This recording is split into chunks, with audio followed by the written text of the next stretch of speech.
our new comprehensive plan looks like in laying out that structure. Next slide, please.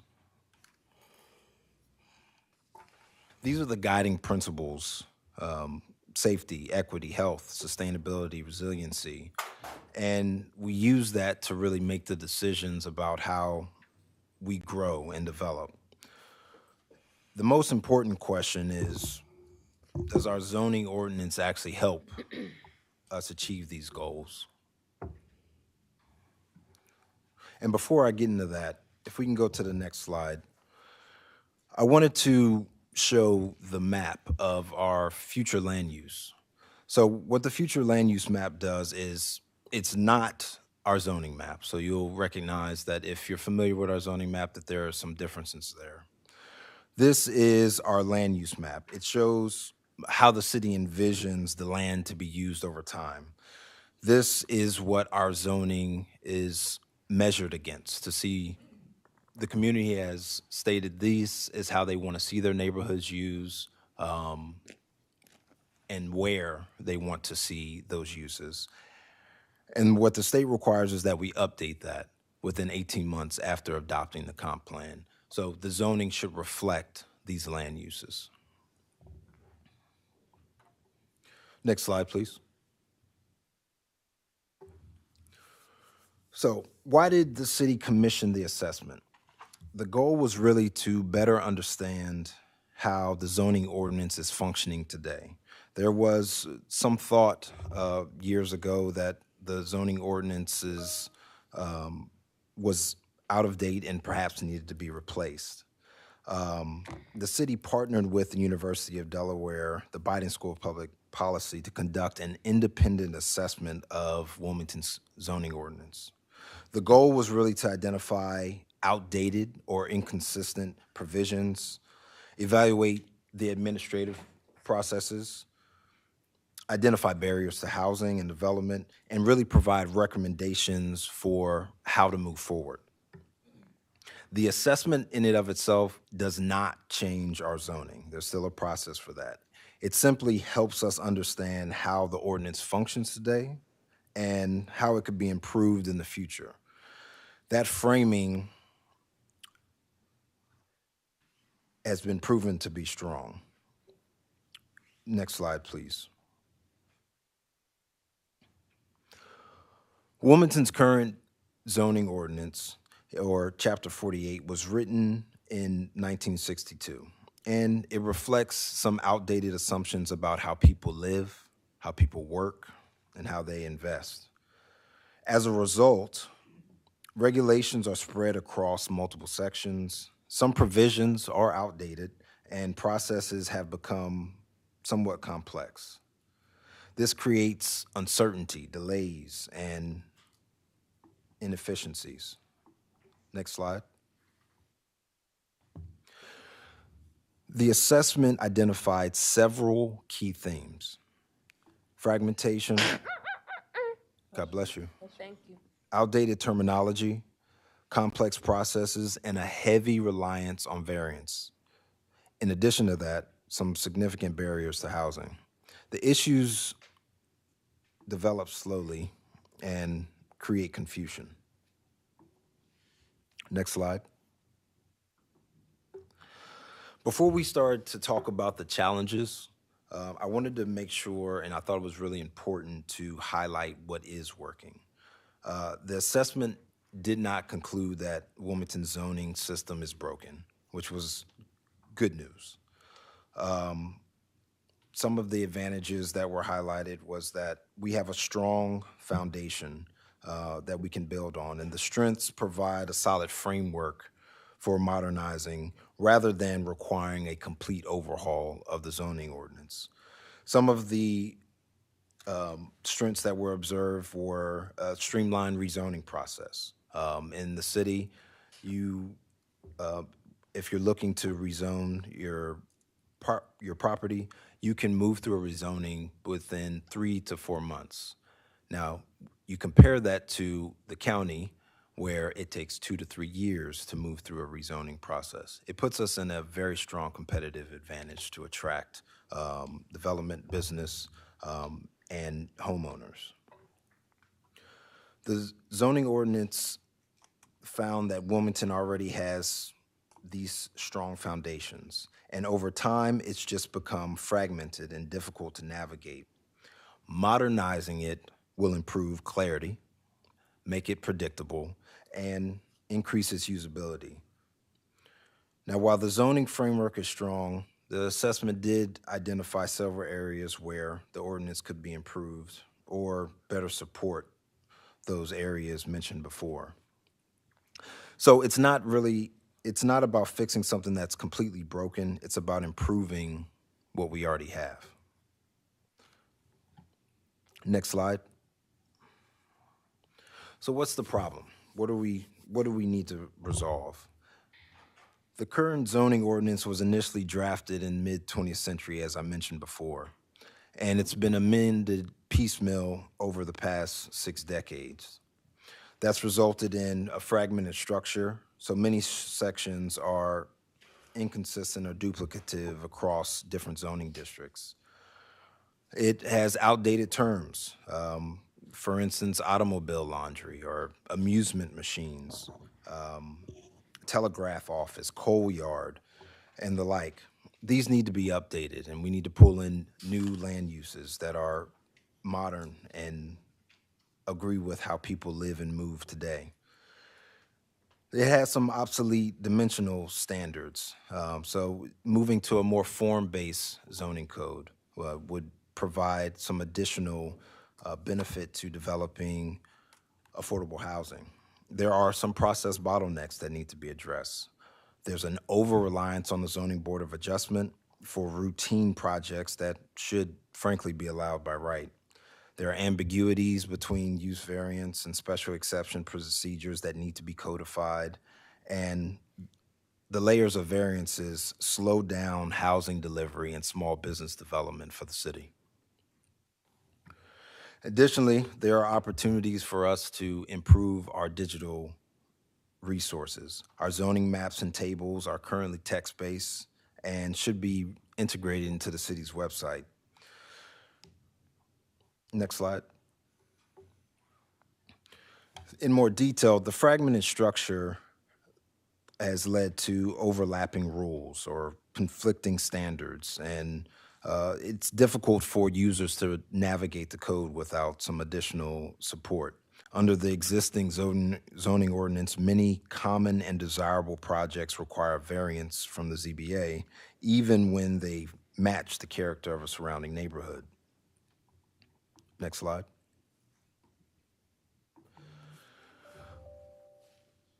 Some terms and land uses reflect a very different era that no longer exist or are rarely used.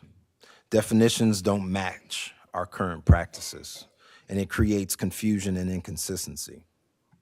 Next slide. One of the most important findings has been the reliance on variances. When zoning doesn't match the real world conditions, applicants have to go in front of the Zoning Board of Adjustment. That adds time to projects. That adds costs. That adds uncertainty.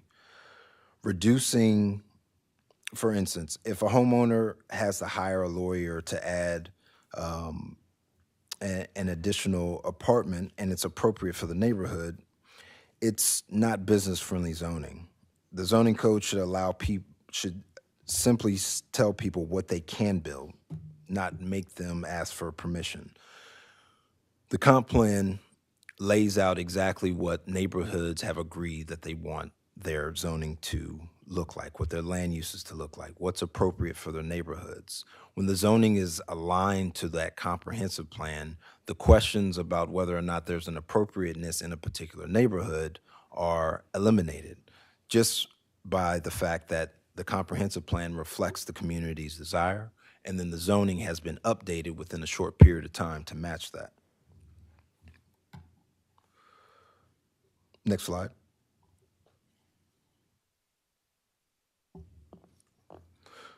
The current code limits housing types. It's a tonal subject, but middle missing housing is anything in between your high-density, high-rise apartments and your single-family dwellings. A strength of the city's zoning ordinance has shown that we already allow a lot of middle missing housing. However, what was highlighted was that it would be advantageous for us to explicitly state that certain middle missing housing are allowed, as opposed to a developer or a homeowner or property owner having to go through the code and try and interpret whether or not what they're proposing is allowed. Additionally, density issues were identified, and adaptive reuse is not necessarily encouraged. This adds process barriers that increase costs over time, and it directly impacts our housing supply today. Next slide.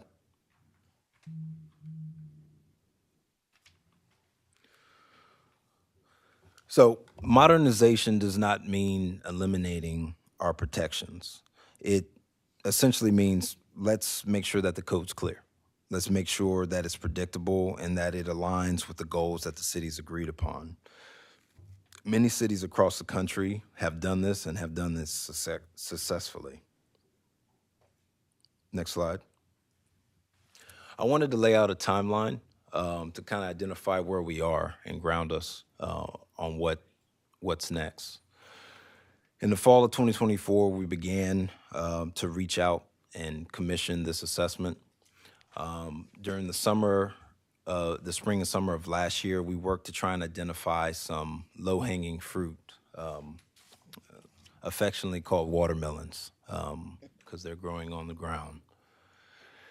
In the fall of last year, we received the final zoning assessment, and as of today, we're moving forward with the RFP to try and modernize our zoning and implement some of the recommendations that exist within the assessment itself. Moving into next year and the following year, we'll be heavily working on the comprehensive plan, and which is a very intensive process. The next steps include hiring a consultant via the RFP, engagement with the community and other stakeholders, and developing an overall revised zoning ordinance that reflects today's land use. Community input will be critical to ensure that the modernization process and future engagement opportunities are included. Next slide, please. The opportunity. We have an opportunity to unlock some additional housing that the city is sorely in need of, permitting duplexes, triplexes, quadplexes, assessing where tiny houses or micro dwelling units fit, and understanding where ADUs can be built as a matter of right will be a part of that. Promoting economic growth to modernize our commercial and industrial corridors, understanding what those definitions are so we can attract the businesses to employ our residents. We want to simplify our development reviews, ensure that that predictability is there to boost our economic vitality, and ensure that we have equity and sustainability built in.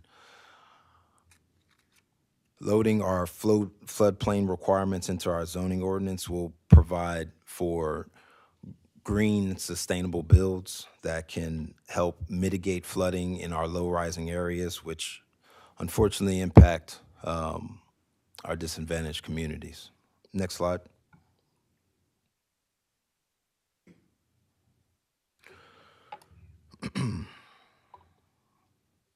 Wilmington's zoning code shapes how the city grows. The assessment gives us a roadmap to improve it so that it will support the housing, transportation that we need, economic development, and most importantly, our neighborhood stability. And the question that was asked was, does zoning achieve those goals? And the assessment allows us to map out a roadmap to ensuring that it does. Next slide. I'm happy to answer any questions. Yes, we'll start with, I know Councilmember Willauer has to go, so we'll start with you to see if you have any questions or comments. Oh, thank you very much, Madam Chair. Yeah, I just want, zoning is one of those topics that can seem very boring, but it's actually really important to what happens to the city. And it's really where a lot of balancing between different needs of different groups, where the potential conflicts about those needs get handled. So this is a really, really important topic, and I just want to encourage the public to stay engaged at every step of the process, like in your neighborhood and at these city council meetings. And I did have one question, which is this PowerPoint what UD provided? Is this like what we have from is this the assessment right here that we've received? No, the assessment was sent out, I think, a month ago to City Council for review. Did Any we get that? follow-up? Did you get that? I'm not sure I saw that. So we Chief do. of Staff, the Okay, Chief- so City Council Chief of Staff has it. okay, so I definitely want to take a look at that actual assessment. You can get it from him. And then, I did have some, so that was one of my main questions. And then, I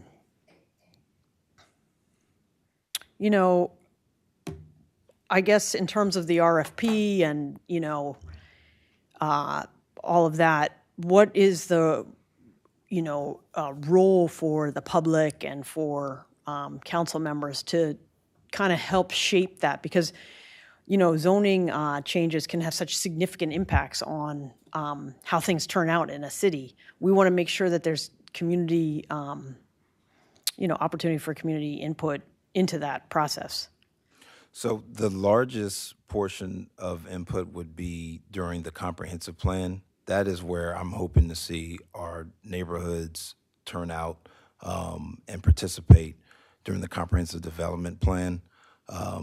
That process is where we really collect and update the plan. Right now, we're just making modernization to the code itself. However, there are multiple points of input during the CPC. That is the primary point where the public should come and provide comments, review those analysis that go out, and ensure that that input is received, or that we receive that input during the CPC process.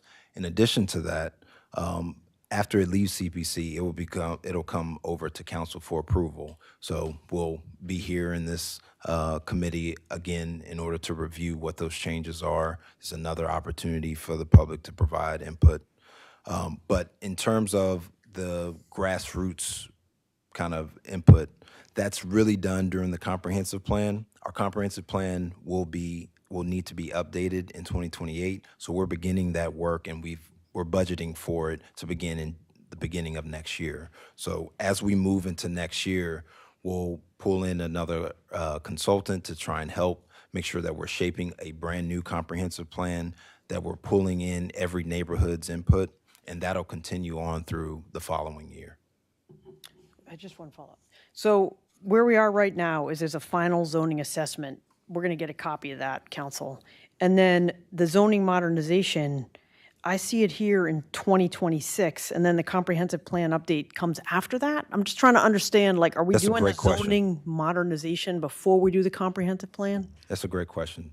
So the zoning was not updated when the comprehensive plan was released.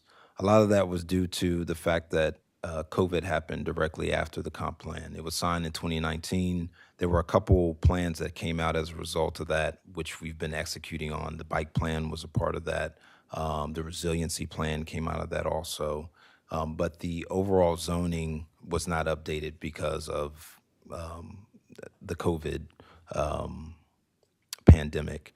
And because we were approaching a new comprehensive plan update that would be required, it didn't make sense for us to go through and do a full remap of our zoning.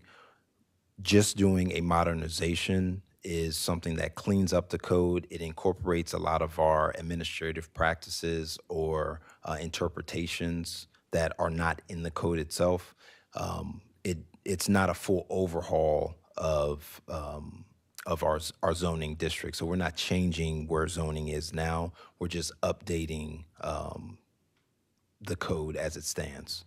So there's going to be a zoning modernization before the comprehensive plan update. That's correct. And then after the comprehensive plan, once we know that the future land uses agree with what the community wants, then that 18-month period takes off, and that's when rezonings would happen and shifting what the zoning looks like in neighborhoods. That would be directly after the governor signs the comprehensive plan. So that would have that's a significant shift that we missed out on in the past. Any other council members who's on? Well, let me recognize Councilmember Owens and Councilmember Hackett. I believe no, he was already on, right? Okay. Any other questions from council members? Yeah, Madam Chair, I was on. Okay. Yes. Thank you. Any other questions? Yeah, I have one question, but I'll let Kobe go first since he's in person. Yes, Councilmember Owens.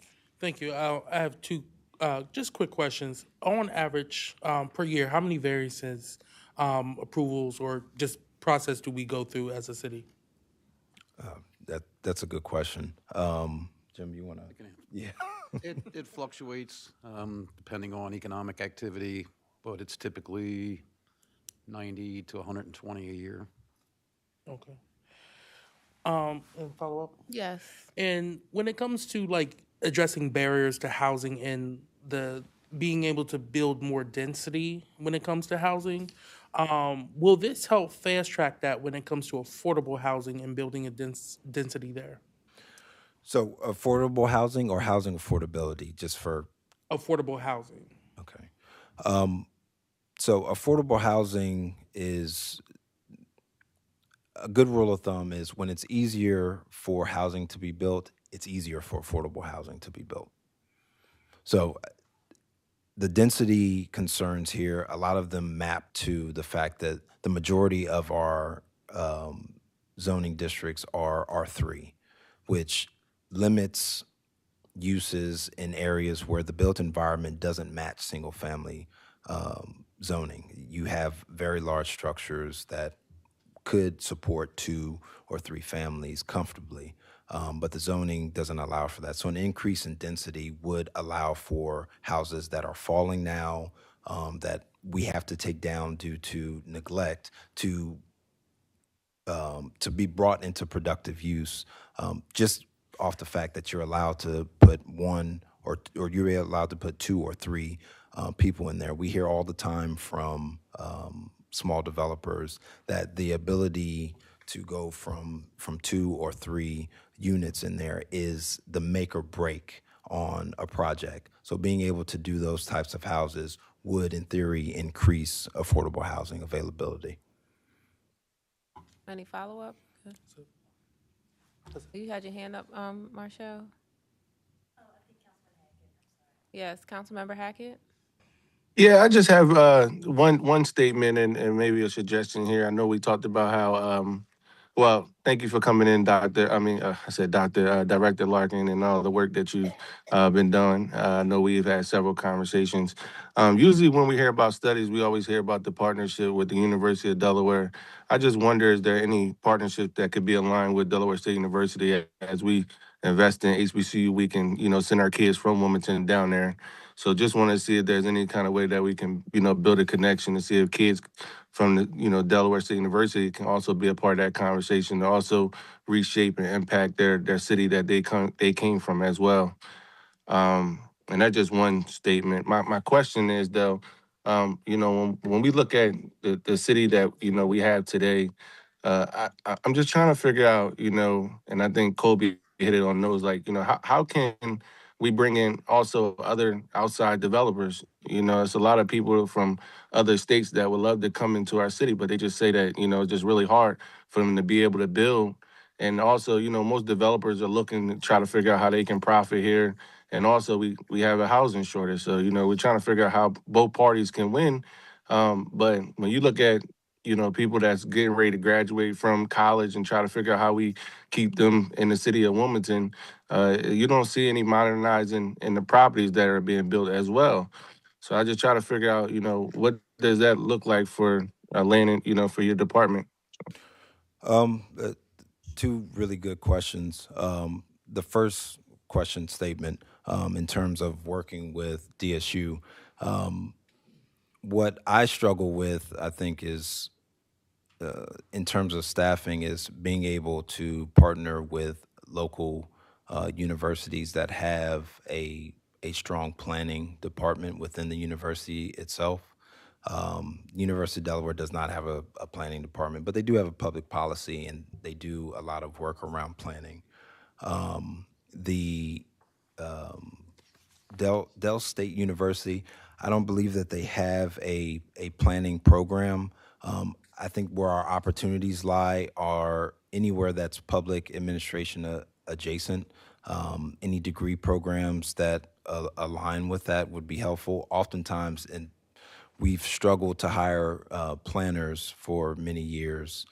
We have to reach out to other states, Westchester University, and then obviously in Philadelphia, they have a lot of programs for universities that have planning work, and specifically urban planning, because some planners are more rural planners as opposed to city, and it hasn't been a focus for the state. But I think that there's definitely an opportunity to partner with Dell State University, depending on what their programs are and how they align with city planning. In terms of affordability and economic development, for the department, what I see is that we've strived to try and leverage data, and I think that there's an opportunity for us to grow in how we actually collect that and are able to better inform our long range planning strategy. Because a lot of the data that we need is not in a single repository. So being able to have that allows us to plan with some intention. But in terms of our zoning and our land use, what I see in looking at our zoning and the edits to the zoning ordinance over time is that we shifted Wilmington away from a location that would allow for productive use of its land by shifting everything over into single family zoning districts. As a result of that, those changes you don't feel until years later. So we're sitting now, and we're not unlike any other cities that tried to increase a lot of their single family, but we're sitting in Wilmington now where we have building structures that could provide 2 apartments and some commercial on the first floor, but are falling because they've been zoned as single family and they will only be allowed to be used as single family. And it's not going to be your large developers that come in and create the economic driver that you need at volume. It's going to be your small developers that come in that are struggling to be able to grab these properties. Sometimes it's a corner property, oftentimes it's a corner property, specifically in the past 2 months, where a small developer has tried to grab it, tried to do something with it, but you can only put a family in there, even though you have 3 stories and some significant square footage. And the cost to do that is just prohibitive. There are only a few opportunities for that to happen realistically, and the proof of that is, the degradation by neglect of multiple houses. Our budget is constantly filled with hundreds of thousands of dollars that we have to have in place to take care of public hazards. So part of that is also, making sure that the community is comfortable with that shift. So it's going to be important where we allow that density because it may not be appropriate in every community. We've got a lot of levers that we have to move a little at a time. So for the department, it means that we try and make sure that we're not making any reactive decisions. We're making sure that we're leveraging the data that we have, that we're improving our process for collecting the data that we need to plan in the future. And I think that's really where it starts. And this modernization or this assessment was the first start of that, because there was a lot of conversation around the zoning just being too old and needing to be completely overhauled. But we're headed down the path of that right now. So I ask that you continue to work with us and ask any questions as they pop up. I make myself available. All right. Thank you. All right, you good? Councilmember, Yeah, my bad. Councilmember Owens? Yes. Thank you, Madam Chair. I'm looking at the map right now, and I know you were saying like R3 would be one of the most impacted by a switch. A lot of my areas like R2 and R5 and C2. The R3 area, would you say that's the most impacted parts of the city where we have a high density, or where this high density change could be beneficial? I do think that it is our highest area of opportunity in terms of increasing our density. There are some small things that we can do, as I mentioned, looking at ADUs where appropriate, looking at tiny houses or micro dwellings. As a matter of right, the big point is in this opportunity area, let's reduce the barriers, reduce the resistance, and as a result, we'll see that production increase. Got you. That's all I have. All righty. Any more comments from our council members? Just say one more thing. All right, Councilmember Willauer. Yeah, I hope that this can be the beginning of a discussion and the zoning modernization. Can you just tell me again the steps for how council is going to be involved in that and how the public will have an opportunity to know like what's going on and how they can give input? Sure. So the steps on how council will be involved and how the community can give input. So during the modernization, we'll be going through the zoning code. We'll be going through the subdivision ordinance. We'll also be going through the sign code and understanding where those conflicts are and mapping out what changes are necessary. Once we review that from a technical perspective and a legal perspective, then it will be put into an analysis that will be presented in front of CPC. That'll be the first point where the public should really get involved, make sure that they read through the ordinance. Council also read through the assessment to understand what changes we've identified. And then during the CPC, you'll be able to provide comments.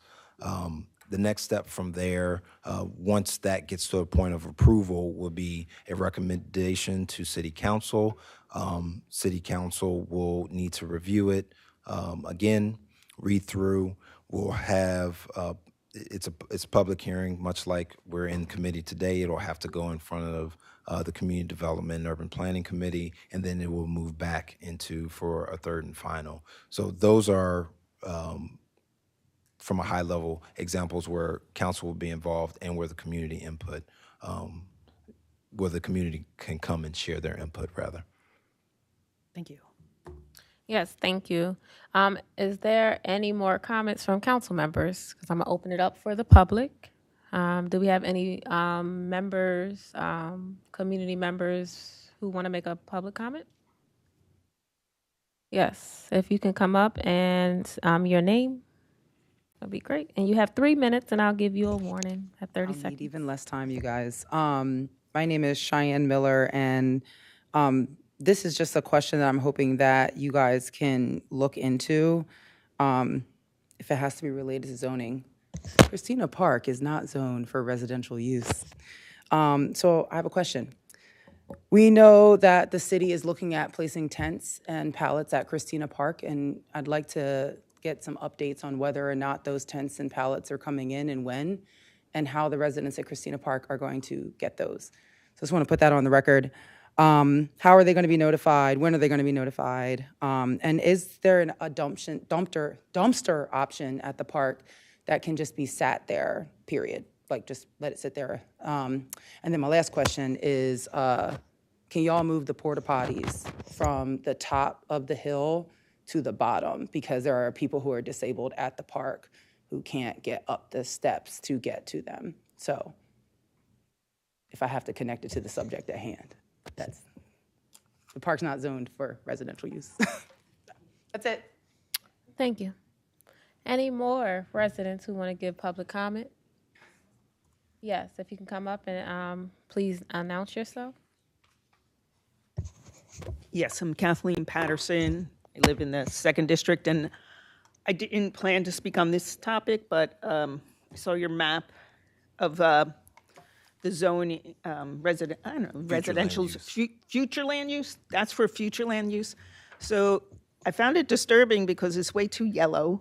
We'll never get our housing affordability in line with where we want it if we have such a high amount of low density in a city that's more like suburban. Yellow was, okay, your thing was a little hard to read from back here, for my eyes, but I took it as yellow as being low density. And that looked like an awful lot. I don't know how we get to affordability if we have such low density. It looked more suburban than urban to me. And that's Yes, thank you all I for have your to say. comment. Okay. You want to address it? You're fine. Yeah, I can. Okay. So I'm sorry that it looked. I have an issue with the colors being so close. So in our next zoning map, we're going to fix that and our future land use. But the majority of the yellow that you saw was medium density residential, not low density. All right, thank you. Any more in-person comments? Do we have anyone on? Oh, yes, one more. Yes, please come up and announce yourself. Hello there, I'm Jamila Davey. I live in the 5th District. And so have been following along this process. And, Director Larkin, I'm psyched up for the comprehensive plan process and to engage and help, my community engage in that process. It makes a lot of sense to try to align the zoning code with, for clarity and usability by everybody, and that, to use it as a tool to increase access to housing for our community. And I'm glad to hear of the process, having a chance to know what those inputs were.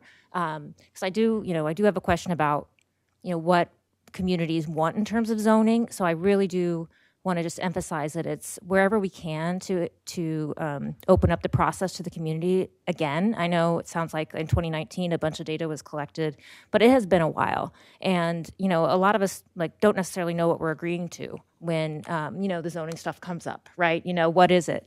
And I think that, and I was just learning about, Newcastle County had a comprehensive plan process where they did a bunch of bulk rezoning, and then it resulted in some cases that were really problematic, like that foresty area by the Brandywine getting opened up for development, and just that the opportunities for communities to weigh in on something changing their communities makes a lot of sense to me, but I get it. I hear you saying that it's happening when it doesn't need to happen. So it's like getting that balance right seems really important, but it's important to have the community having a voice. So I just want to go on the record for that and saying please do keep us, the community members, informed.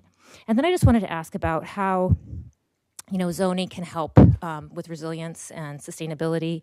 Here I see lot sizes on the list, and I know we need density. I live in one of those, yellow places, that's R3 yellow, and it's pretty dense there, right? It's houses. I live in a tiny, row house, I'm all next door to my neighbors. So it is it's interesting to think about the evolution of our communities. We are packed in there in some of these neighborhoods that are R3.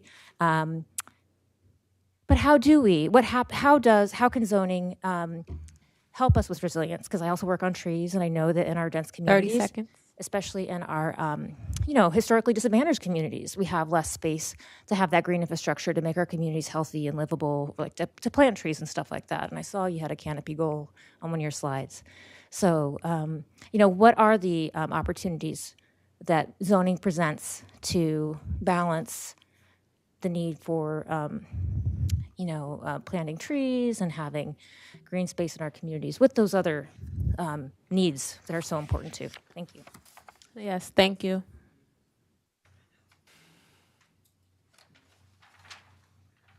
All right, if you can state your name. Thank you. My name is Kyrie Dixon. Oh, I'm sorry. My name is Kyrie Dixon.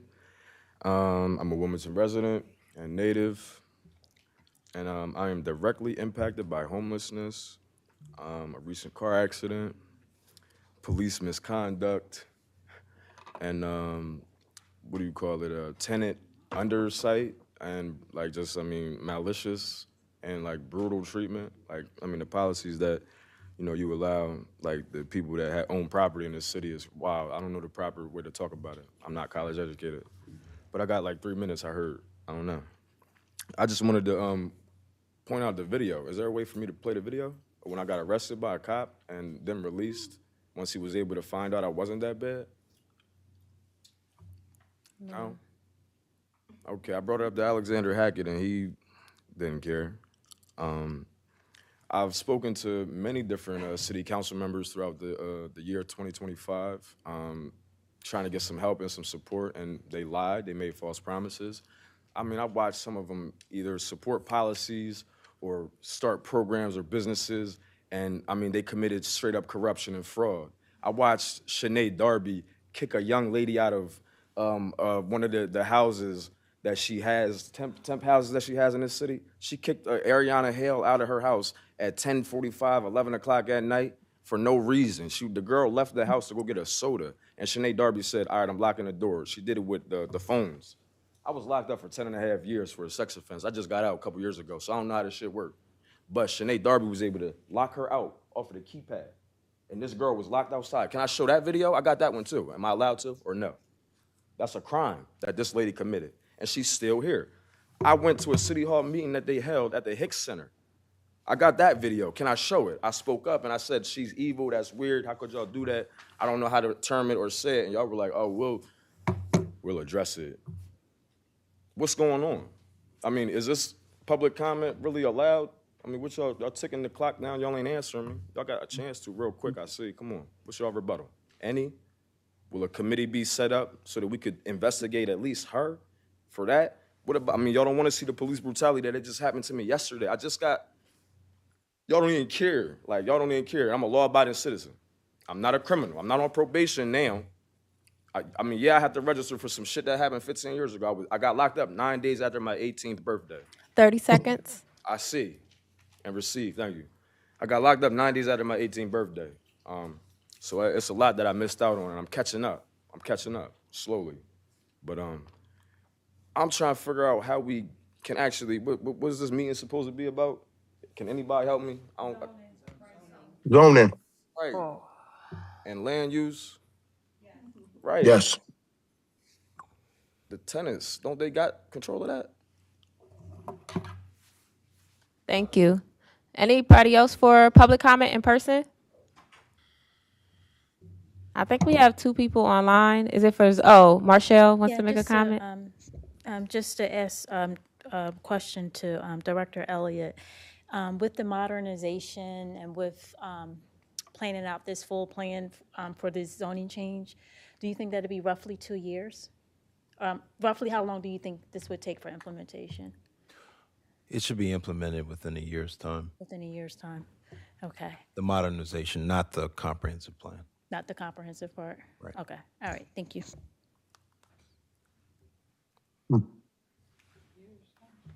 Chair, I have a question.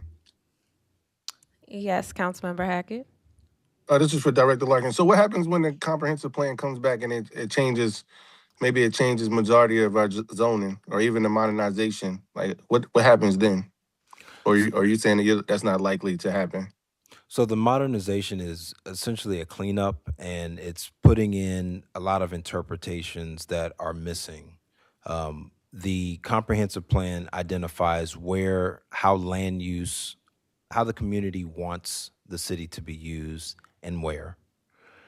After that, the zoning districts, which have already been updated due to the modernization, will be updated in certain locations. So your land use says, okay, this is what we want the future of the city to look like. Your zoning districts have to be changed to agree with that land use. No, I agree. And then I guess that when does a comprehensive plan, or that's the district model there. I guess So I'm just trying to figure out why. I guess back to what Councilwoman Willard was saying. Why are we doing the modernization when a comprehensive plan is coming? When we could base the modernization off the comprehensive plan. So the modernization is going to clean up your process. You need to do that one way or the other. Doing them at the same time is going to increase the amount of work that's done, and it could slow down the comprehensive planning process. The best thing to do, and we talked through this throughout the past year, is to make sure that you clean up the code, you put in some of those interpretations that have not been codified and put into text. And then you move forward with the comprehensive plan directly thereafter. If there are some updates to the zoning ordinance that need to be done, it's relatively minor with those text changes, and then you can move forward with the land use piece, which really drives your economic development. It drives your long-term vision for the city as a whole. So that it's important to do it in the proposed sequence to ensure that everything gets done. Any other follow-up, Councilmember Hackett? I think we have 2 more public comments, and then. Yeah. I'll wait until after public comment. All right, thank you. I was after I'm finished online. Are there 2 people online for public comment? Or are they specifically to zoning, the zoning presentation, or are they for the other? They're for zoning. Okay. Is Miss Z and Adam for zoning too, or are they here for the rental?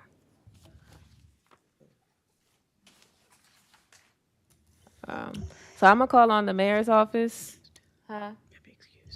Yes, you could be excused. I'm gonna call on Javier from the mayor's office. I'm gonna give him a chance to speak online, and then if Ms. Z and Adam, if you guys can keep your hand raised if this is for the zoning. If not, put it down. But if it's time for the rental, then you'll put your hand back up. Thank you, Councilmember Darby. Can you hear me? Yes, we do hear you. Wonderful, perfect. First of all, I would like to thank Director Larkin, Deputy Director Yvonne for taking the time this evening to present about the important work that the city is doing to modernize our zoning. I did want to speak directly to Ms. Miller's question about the longevity of the work at Christina Park. Currently, the park itself is zoned as open space. And so there is a lack of clarity, as I understand it, under whether urban camping can be classified for the park. And so there was also a question in regards to when we will be receiving the tents and some of the other accessories that we have been communicating to the public about. Our office received the tents today, and so we'll be working with Friendship House to get those other accessories out to the individuals that are at the park. If there are any questions about getting those to the residents of the park, we're happy to work with Friendship House and any interested individuals to get those questions answered. I know there was also some questions in regards to the bathrooms. We're working to get one temporary bathroom set up as well as a longer term solution for the bathrooms. If there are mobility concerns for residents that are down there, we're happy to meet and figure out how we can best make sure that they're getting the services that they need. Thank you, everyone, for your time. Yes, thank you. I was real quick. All right, Councilmember Owens. Sorry. Just to add to that, we will be having the Friendship House at the NET's Health, Environmental, Aging, and Disabilities Committee on the next Wednesday, the 25th. If y'all have any additional questions in regards to that. Okay. So our online commenters, are their hands still up? Yes. All right, so we're going to call on Ms. Z for the first comment to speak to the zoning presentation. It's an Adam Whitney and a Zoom user. Well, Ms. Z is probably the Zoom user.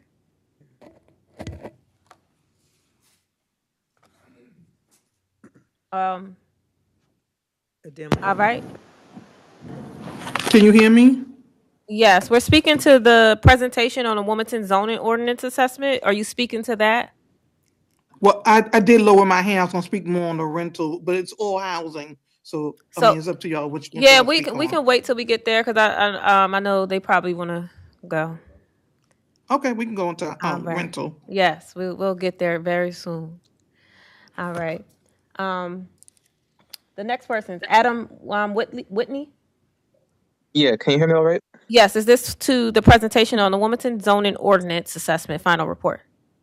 That's correct. So Yes, thank I you. won't take too much so we can move on, but I just want to ask about kind of this, I don't know, false dichotomy, it seems like, between single family housing and multifamily. You know, like, I'm just wondering what happened to the concept of a condominium. You know, like, I feel that would meet both the needs of you know, these developers and people who don't want to be having to pay rent their whole lives. So I think, you know, maybe in the future incorporating that into the ordinance might be a common sense move. That's all I want to say.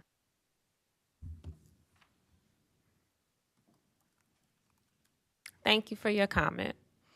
All righty, so we're going to go back to in-person comment. I saw two people's hands. Are you going to make a comment to the presentation on the Wilmington zoning ordinance assessment final report?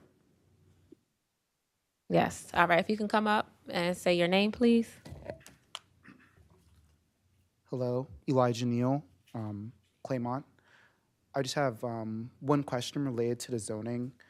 Will there be accommodations made for public and affordable housing in the zoning requirements?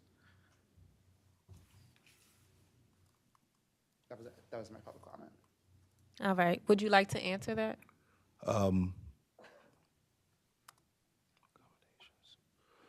So public housing isn't necessarily dictated by zoning.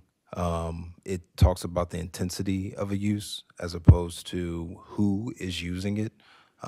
There are opportunities for, density bonuses, like additional levels that may allow for affordable housing to become more feasible for a property owner because they're able to add more units to a particular parcel. It makes the overhead need to monitor affordable housing more feasible.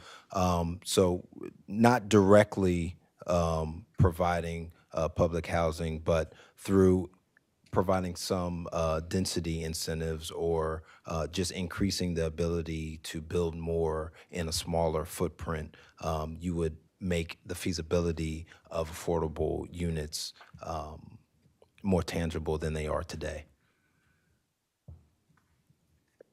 Thanks. And I know there was one more person who had their hand up.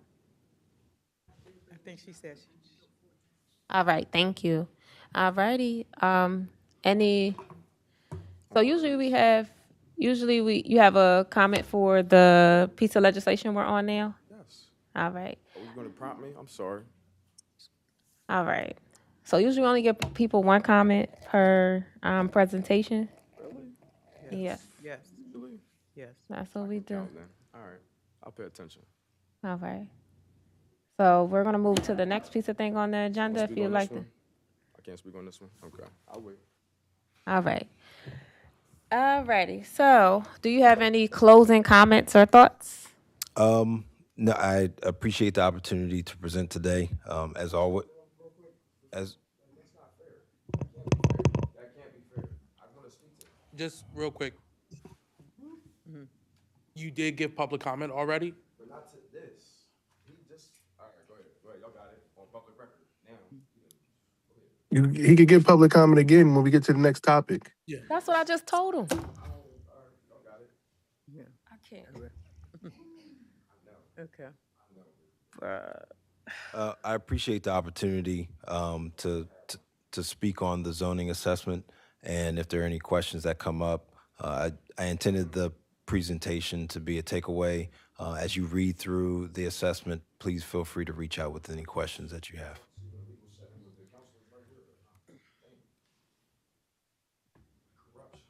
Madam Chair. Yes, Councilman Rackett. Sorry, I just want to make one statement before you leave, Dr. Larkin. Once again, I think you guys are doing a wonderful job. I just hope that when we look at our city, that we also don't look at, we try to, I think single family homes is, something that we're trying to look at right now, and as far as like, what more can we do? But when we're competing with Newark and Middletown for single family homes, I can only imagine that Wilmington is going to be the ones that fall short. So I just think that like we have to look at different options, and that's the same thing we look at our police department. Like most officers, and when they come to Wilmington, then they get promoted to Newcastle and maybe the state. It's different things. So everybody's competing with. Wilmington's competing. And at some point they say that we're at the we're the biggest city, but we're at the lowest. So I just think that we have to figure out ways to be different, so that we continue to thrive in our own nature and space here. So. Yes, thank you. Agreed. No, that's not how public comment in this works. All right, we're going on to the next thing. Thank you, Director Larkins and his team. You guys have a great evening. Thank you. All right. So the next piece of resolution, the sponsor was Caber. She is not on the line, so I guess we're going to move on. Does she want me to present that for her? No, it's being held. That one's being held? Okay, perfect. So the next two pieces of ordinances are mine. So the first ordinance is substitute ordinance number 1 to ordinance number 25-045, or ordinance to enact a temporary moratorium on the issuance of new business license for new convenience stores within the city pending completion for an equity impact assessment. So this piece of ordinance will really look at it being a temporary thing where we look at how convenience stores are being created or established in our community. We're oversaturated with corner stores, Family Dollars, Dollar Trees, and don't have enough healthy foods, cafes, and different options in our community in regards to different establishments. A lot of the convenience stores and corner stores that exist in our community most of the times don't serve healthy food. They overcharge our community, and a lot of times it's just not the nicest way, just for me to say it, they're not a part of the community. So for me, I'm doing an equity assessment to say, how do we look at what does it look like as we look at the oversaturation of this? How do we actually come up with solutions around putting more healthy grocery stores in our neighborhoods, looking at putting cafes instead of another Family Dollar, another corner store, another hair store. I can't take it anymore. So this ordinance just addresses that for the city to be able to do a assessment around that lines. So that's what this ordinance is about. Any questions for our council colleagues? Councilmember Hackett. Yeah, I think this was also another question that could have been for zoning and Director Larkins, because, when you look at communities, especially when you go out into the Newark area, when you go out in the middle of town, when I go into somebody's house, I can't walk outside and go into a convenience store. Or, I know at one point in time, we would look at different things and see that there was a food desert, and maybe these are why some of the convenience stores have popped up. But once again, we're in new days and new times where there's so many different things with Uber Eats and Instacart. And also, like you said, putting in more friendly community gardens, maybe possibly even, more Acme Shop, right? Different things that's more healthy for our families. Because, I go to these corner stores today and, they have nothing healthy for our families, but they're very convenient. That's why they call convenience stores. People can go out and can continue to get this food that's not healthy for our kids, especially when we talk about them going into school, being educated in different things. So I agree with this, and I would like to be a co-sponsor. And I would just like to add to that, Councilmember Hackett, I know we just did it on smoke shops. So we know we have, for instance, I think Correct. about there's a corridor in my district on North Market Street where in a matter of 2-3 blocks, I have 3 liquor stores, a smoke shop, 3 corner stores, unhealthy chicken stores, it's ridiculous, and they do this in black and brown and low income neighborhoods, thinking this is what we deserve, and our communities deserve better as we think about our health and what we deserve. So for me, I want to say that this is in line with the smoke shops. We need to do an analysis on that. Liquor stores, we need to make sure that we have control over how many liquor stores and the oversaturation in black and brown and low income neighborhoods that we see. And then also looking at convenience stores. A lot of times they're actually, they also rid a lot of crime and violence. A lot of the corner stores in my district and the convenience stores, a lot of times that's where a lot of the violence happens. A lot of the gun shootings are happening is right in front of the corner stores. So I'm hoping that along with the smoke shops, the liquor stores, how we're trying to come down on them, we can also come down on the convenience stores, the corner stores in our neighborhoods.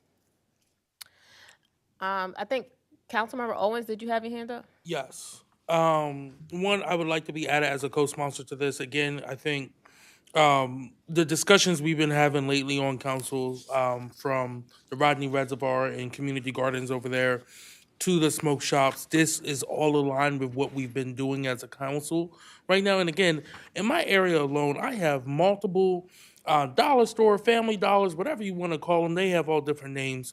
But then also, I believe I have 9 different corner stores, with 7 of them receiving complaints almost on a regular basis of individuals hanging out, the different type of stuff that they can get within these communities, in these convenience stores as well too. So again, I think this is just a good way for us to be able to take a look at our licensing as a city, and being able to get this equity impact report back will be helpful to us as well too. So please add me as a co-sponsor. Yes, thank you. Any other council comments? If not, we'll open it up. Oh, sorry, Councilmember, not Councilmember, Marcia. The 14th. I'm sorry. Chair, within the fiscal analysis, I'm not sure whether there's somebody here from the administration, but it mentions about anticipates the need for a professional consultant services at an estimated cost of up to $250,000. I'm not sure like what that was about, but I just want to make sure, just to bring it like to your attention. I didn't know whether somebody was here like to speak to that, because it just mentions one-time cost of up to $250,000, but I'm not sure what that entails or what that is about. Right. Yeah, no, they didn't give me an explanation when I asked, but they could do the same thing that they're doing with the smoke shops and align it with that. But I'm pretty sure I have my reasonings to why they put a fiscal statement like that for me. But I don't believe that that's going to be the fiscal impact. Okay. I think there's a hand up.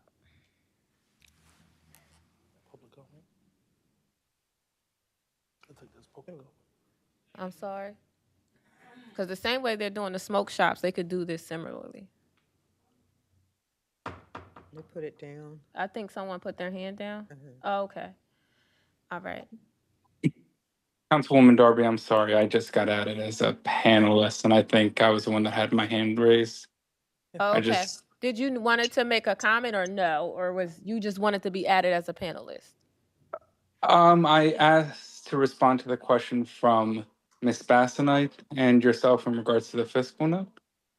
Yes. You'd asked for a comment from the administration. So if you would allow it as committee chair, I'm happy to respond to that. Yes. So my understanding is that it's simply a capacity question for the Department of Land Use and Planning. There are many different projects, as Director Larkin just outlined, that the department is working on, in addition to the review of the preponderance of smoke shops throughout the city. An evaluation similar to this ordinance would just add additional capacity to the department that is working on a lot of different projects. So that's the most likely explanation as to why an outside consultant would be necessary to complete this work. Yes, thank you. My legislation was drafted before council member, before the smoke shop one. Okay.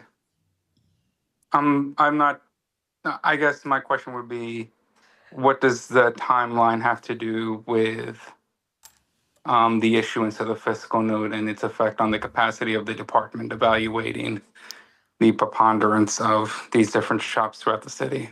Correct. So if I drafted my legislation first, right, and then you guys are saying we don't have capacity, we have to get an outside consultant, right? And then someone else, another council person drafts it, and you're like, oh, we now have capacity, we could do it. After this is drafted, you had capacity to do it, right? So No, that's not what I'm saying, respectfully, Councilwoman. you had capacity to do it. Because if you had capacity to do it, you put a fiscal note on mine for an outside consultant. And then when Councilmember Johnson drafts his, now all of a sudden you have capacity within your department. Sure, I can follow up with Director Larkin, but my understanding it was a question of capacity. It's the same equity assessment. It's the same exact thing. It was actually Councilmember Johnson took my piece of legislation and mimicked it for his legislation. It could be knowledge of in-house department of the preponderance of smoke shops versus corner stores. But like I said, I can follow up with Director Larkin to determine the Okay. need of capacity within the departments. All right. Thank you. I appreciate that. Any questions from our public comments? Yes, we have 2 public comments in person. All right. So Before we go, I have a Chair. I just had one question, Chairwoman. yes. Yeah, if I could ask Javi another question in regards to how are you guys determining, I guess, in our, priorities, council, and I guess, we all have priorities, which is around housing and definitely around, safety in our environment, which would have to be around, our corner stores and our liquor stores and smoke shops and different things of that nature. So how do you determine the capacity when these are priorities or concerns that happen in our community that need to be addressed? As council members, we only here for 4 years, so we try to make sure our priorities is aligned to assist and help the community. So I just try to wonder, how is capacity determined when these are really pressing issues?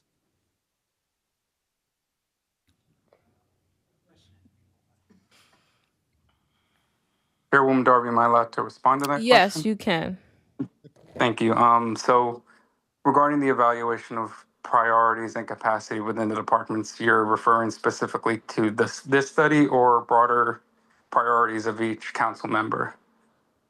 I would say more on a broader standpoint, but Okay. just in general, because you're just trying to figure out, we are having the same issues with corner stores and smoke shops and different things. So I don't know how, or even more along the line of zoning and different, like how do we know once we create legislation, what's the process of evaluating capacity? Sure, I think it depends on which department is completing the work that's necessary to the priority that you're referring to. So we evaluate them on a case-by-case basis, and based on the capacity that every department has, we're able to work with each of the council members and members of the community to accomplish everyone's goals. Okay, thank you. All right, thank you. I think we had 2 in-person comments. We have 3 in-person comments. We could start with you 2 ladies, whoever wants to go first.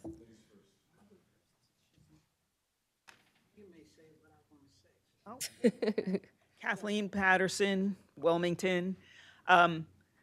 Once again, I came here for a different legislation, but this was interesting. So temporary, how do we define temporary? And convenience store and corner store, they seem the same, but I heard several times larger, like, I wouldn't say big box, small box stores, like General, Dollar Tree, are those considered convenience stores as opposed to our local corner stores? And so it was confusing what exactly we want to do and what does temporary mean. Those are just things I'm throwing out there. Yes, thank you. You can come up and introduce yourself. Thank you, Madam Chair. My name is Jerry Cherry, and I'm a concerned citizen in Wilmington. I love you. First, I want to say for this particular ordinance, isn't this sort of kind of the horse out of the barn already? Why don't we stop this at the level where you get your license? Why don't we look at there should be a certain number of licenses for smoke shops, a certain number of licenses for that? Why do we have to wait until after they're already open, doing business, and then we want to go back and try to fix it? I think we should look at it on the front end. The other thing is food stores, grocery stores. In my neighborhood, I'm on the west side of Wilmington, they closed the Save-A-Lot store. They didn't ask the community. I don't guess you have to. I'll check it and make sure, but they didn't ask the community. They closed it down and put in one of them blood-sucking, blood bank kind of things. Nobody asked. It's scary. It's private. It's got no windows up there. We don't know what's going on in there. I think they're paying an exorbitant amount of money for people to donate blood. That's what I think it is. But they took a grocery store out and put that in. So when we look at the number of, or the concentration of corner stores and convenience store, whatever you want to call them, they've always been in our neighborhoods, black and brown neighborhoods. We've always had them. They don't particularly service our nutritional needs, but they fill a gap where we don't have a grocery store. I know we have a grocery store initiative somewhere in the city. I saw it somewhere. I'm paying attention to that. However, more importantly is on the front end, look at what you're doing in terms of licensing so that you don't have to spend time chasing these people down to shut them down, in my humble opinion. Additionally, I'd like to say, I think you need to be taking a look at some of them red light lights you got disproportionately located in black and brown neighborhoods. Thank you. Thank you. And our last in-person comment.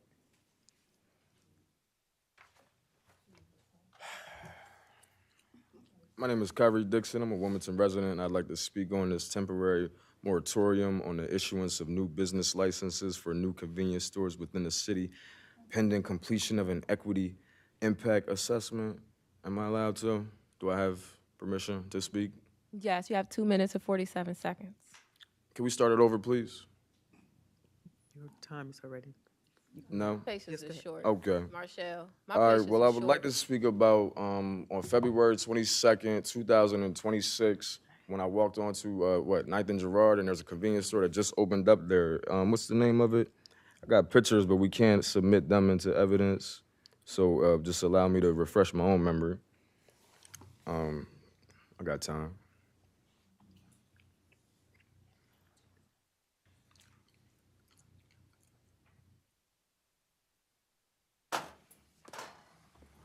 So it's on 9th and West.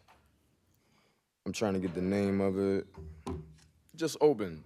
You had a lot of you had a myriad of things to say about corner stores and like all the bad and all the things going away, and it was all bad. Like that's the corruption I was speaking about earlier, and how this store, they have a lot of different items to choose from in here. Like I could show you, but I'm not allowed, you said. I was just in there February 22nd doing content for the guy. He's just starting. He has an Arabic background. He doesn't speak English, but his son does. He's 8. And that's why I don't appreciate the comment that you made about how I guess everybody doesn't look like you, or they're not white, or they not specifically brown, like Spanish. Like, come on, man. It's a war going on outside. What's wrong with you? And you still talking like this. It's deep-seated. But getting back on track, like I said, I was just in this store February 22nd, but I can't submit this into evidence. Like, I got video of me going in there, his son translating what I'm saying to him because the man wants to raise awareness about his store on 9th and Girard, 9th and West. Down the street from, Girard and Cork? Y'all know that liquor store? We ain't talking about Gerard and Cork, though. Every Thursday or Friday, 5 o'clock, they give out alcohol for free. That's a white, upstanding, middle-class alcohol store. And I don't work for them. I'm not enterprising, I'm not advertising for them right now. But we ain't talking about that. That's not wrong to you. But you got a problem with this store on 7th, and I think it's like 7th and West, By Any Means Medical. That's a smoke shop in Wilmington City. And they doing a damn good job. By Any Means Medical. 30 seconds. Thank you so much. By Any Means Medical is, they're helping the homeless community. They're touching base with the mental health out there and the homeless community. And like, come on now, ain't that what the land bank stuff was? Let me get back on track. So that was a Sunday. I was going to church before, and I got to talk to the guy. And like I said, I cannot get his name. I want to get his name so that we can put that into record, that I was there, and it did happen. Because, you called me a liar again. Yes, thank you. We appreciate your comment. All right. Are there any in-person online comments? All righty. We'll move to our next ordinance on our agenda, which is an ordinance to amend Chapter 5 and 34 of the City Code to create an online rental property registry. And I am the sponsor for this piece of legislation. So this would require the Department of License and Inspection to create an online rental property registry. It requires owners, operators, and leaseors to obtain rental dwelling business license to register their rental dwellings on the city's online rental property registry.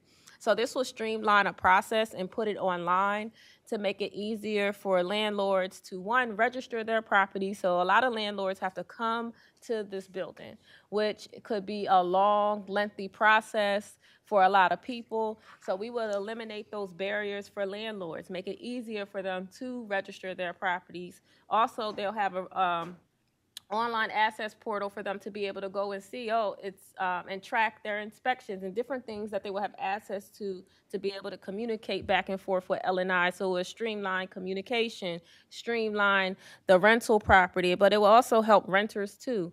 Renters will be able to see this online registry, property registry, and being able to see if properties are registered as they are renting out a property, right? So if it's not a registered property, it won't be on the online registry, right, portal. And there will be processes and procedures for that. So an online registry portal, I think it's a way for the city to streamline processes, to integrate processes throughout the city so they're all communicating with each other. And I think it just makes it easier for landlords. Landlords love this. This actually came from a project that I did with the community where I worked with small landlords in my last term. And we did some community listening shifts. We did some focus groups, and we had a little committee of small landlords and renters and property owners. And we talked about how do we improve, what do we need to improve in the city for landlords to operate their business here in the city, right? And this was one of them. They said we want an online rental property registry. So this is really just establishing that. So I don't know if I have any comments from my council colleagues. Anyone in person? All righty. You could go, ma'am.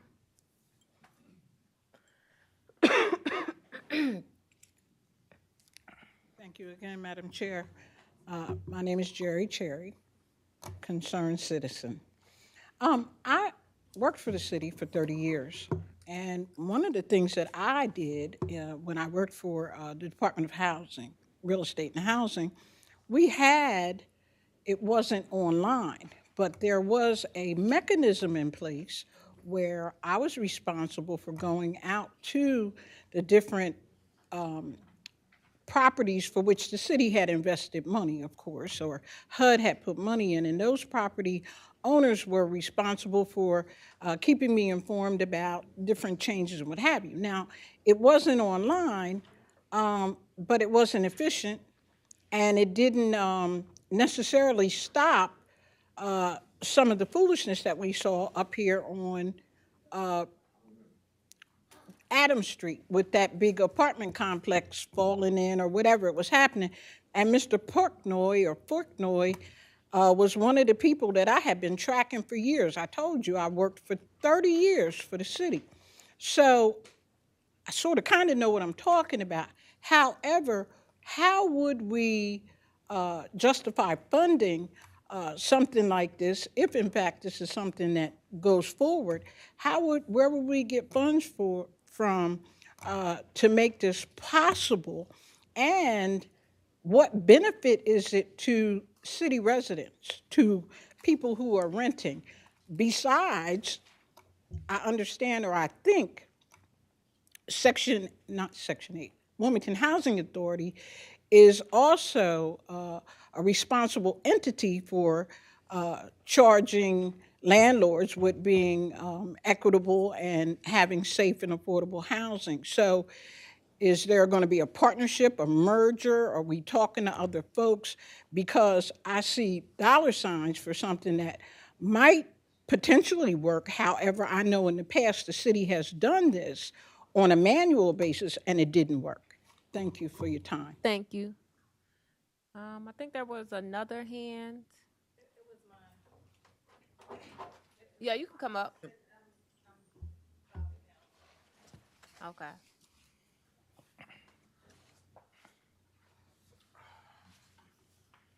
I like that look. Am I allowed to speak on this matter? Thank you, sir. Yes. I got more video and picture evidence of Sinead Darby because I want an investigation now. She's trying to get this passed so that it can be easier for her to not just start more of these temp houses for the young ladies and take the money from them, but she wants to make it easier for her to be more corrupt. Like, I want an investigation done. Is anything going to be done? Are we going to be raising awareness on this lady and people and practices that are put in place like this? Because, like, to continue doing it is like, yo, man, that's like beyond dishonorable. Like, yo, what are y'all doing? Y'all taking these oaths to protect and serve the community for what?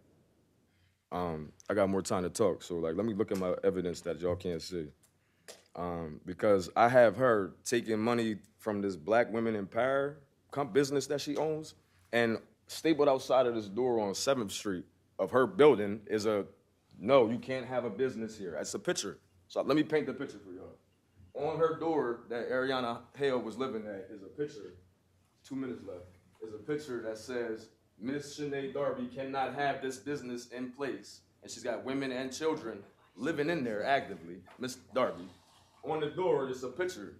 They took some papers from me, that black man over there did, so I can't put it up here to paint it for you even better.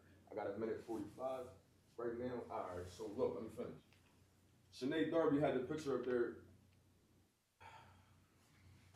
and all it was city ordinance detailing how she was illegally operating and owning a business in the city of Wilmington. And she was still taking the money from the young lady and actively kicking other young ladies out throughout the 6-7 months. It's March right now, right? In 2026? I still got time, damn.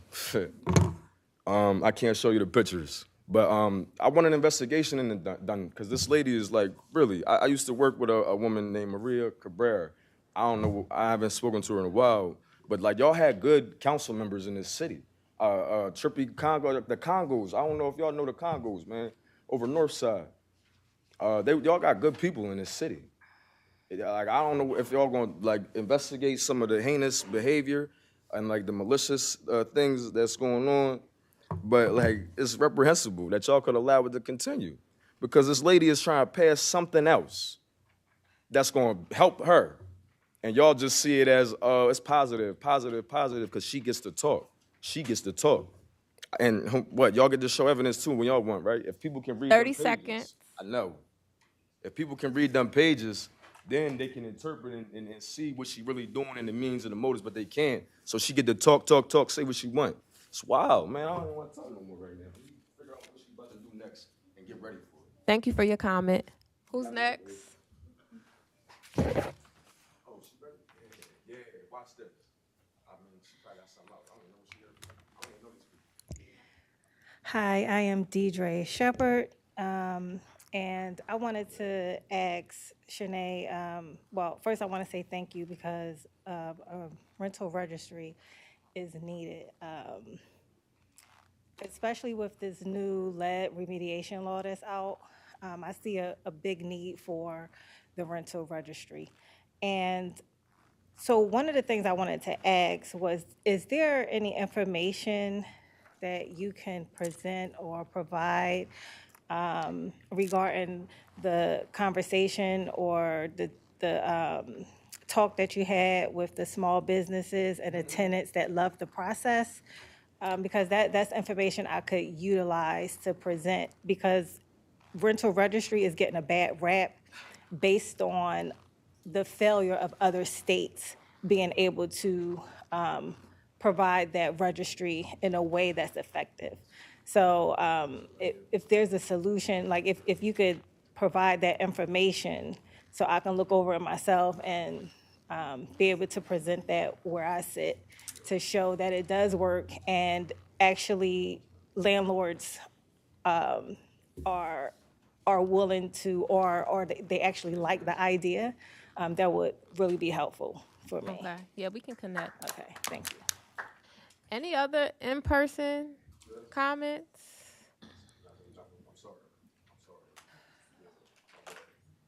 Any online comments? We are on the online registry.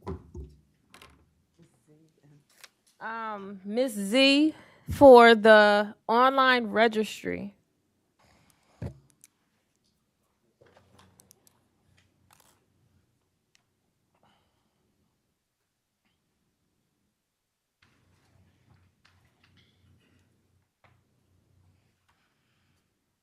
Her hand is up, but she's not saying anything. All right, we're gonna move to the next person. Is there a Zoom user? If you can announce yourself. Hand down. All right.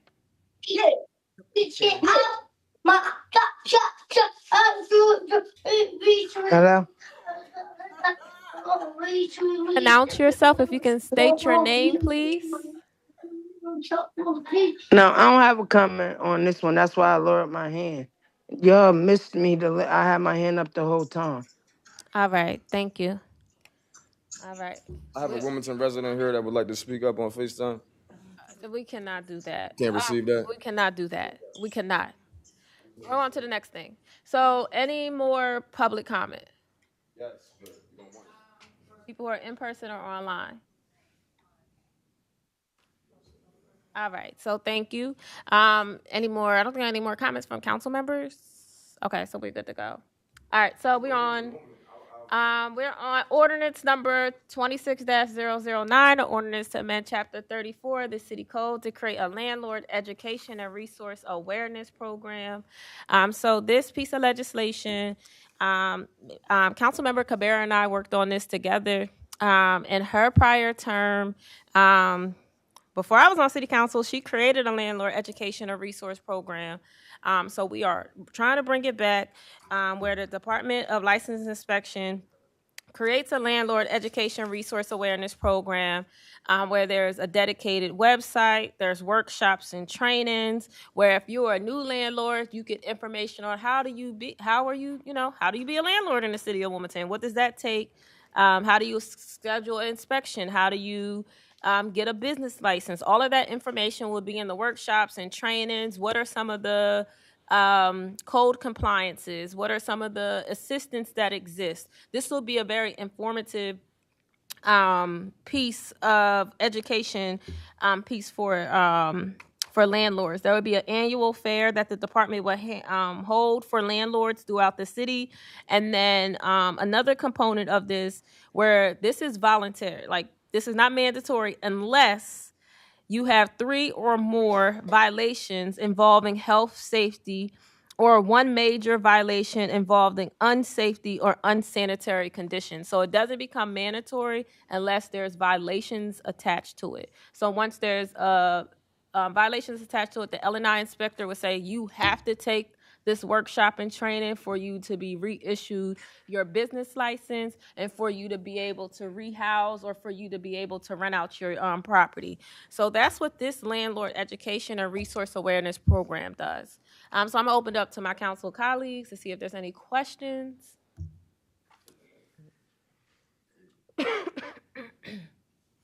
So no questions from my council colleagues. Any in-person? Yes, if you can come up and announce yourself. Good afternoon. I'm Kathleen Patterson from the 2nd District here in Wilmington. I noticed on this piece, when I looked it up on the council website, and the previous piece, that both involve creating new programs, but neither had a fiscal impact statement. And as a taxpayer and citizen, I wonder what those costs will be and how that will impact the budgets of real estate and housing and license and inspection. Yes.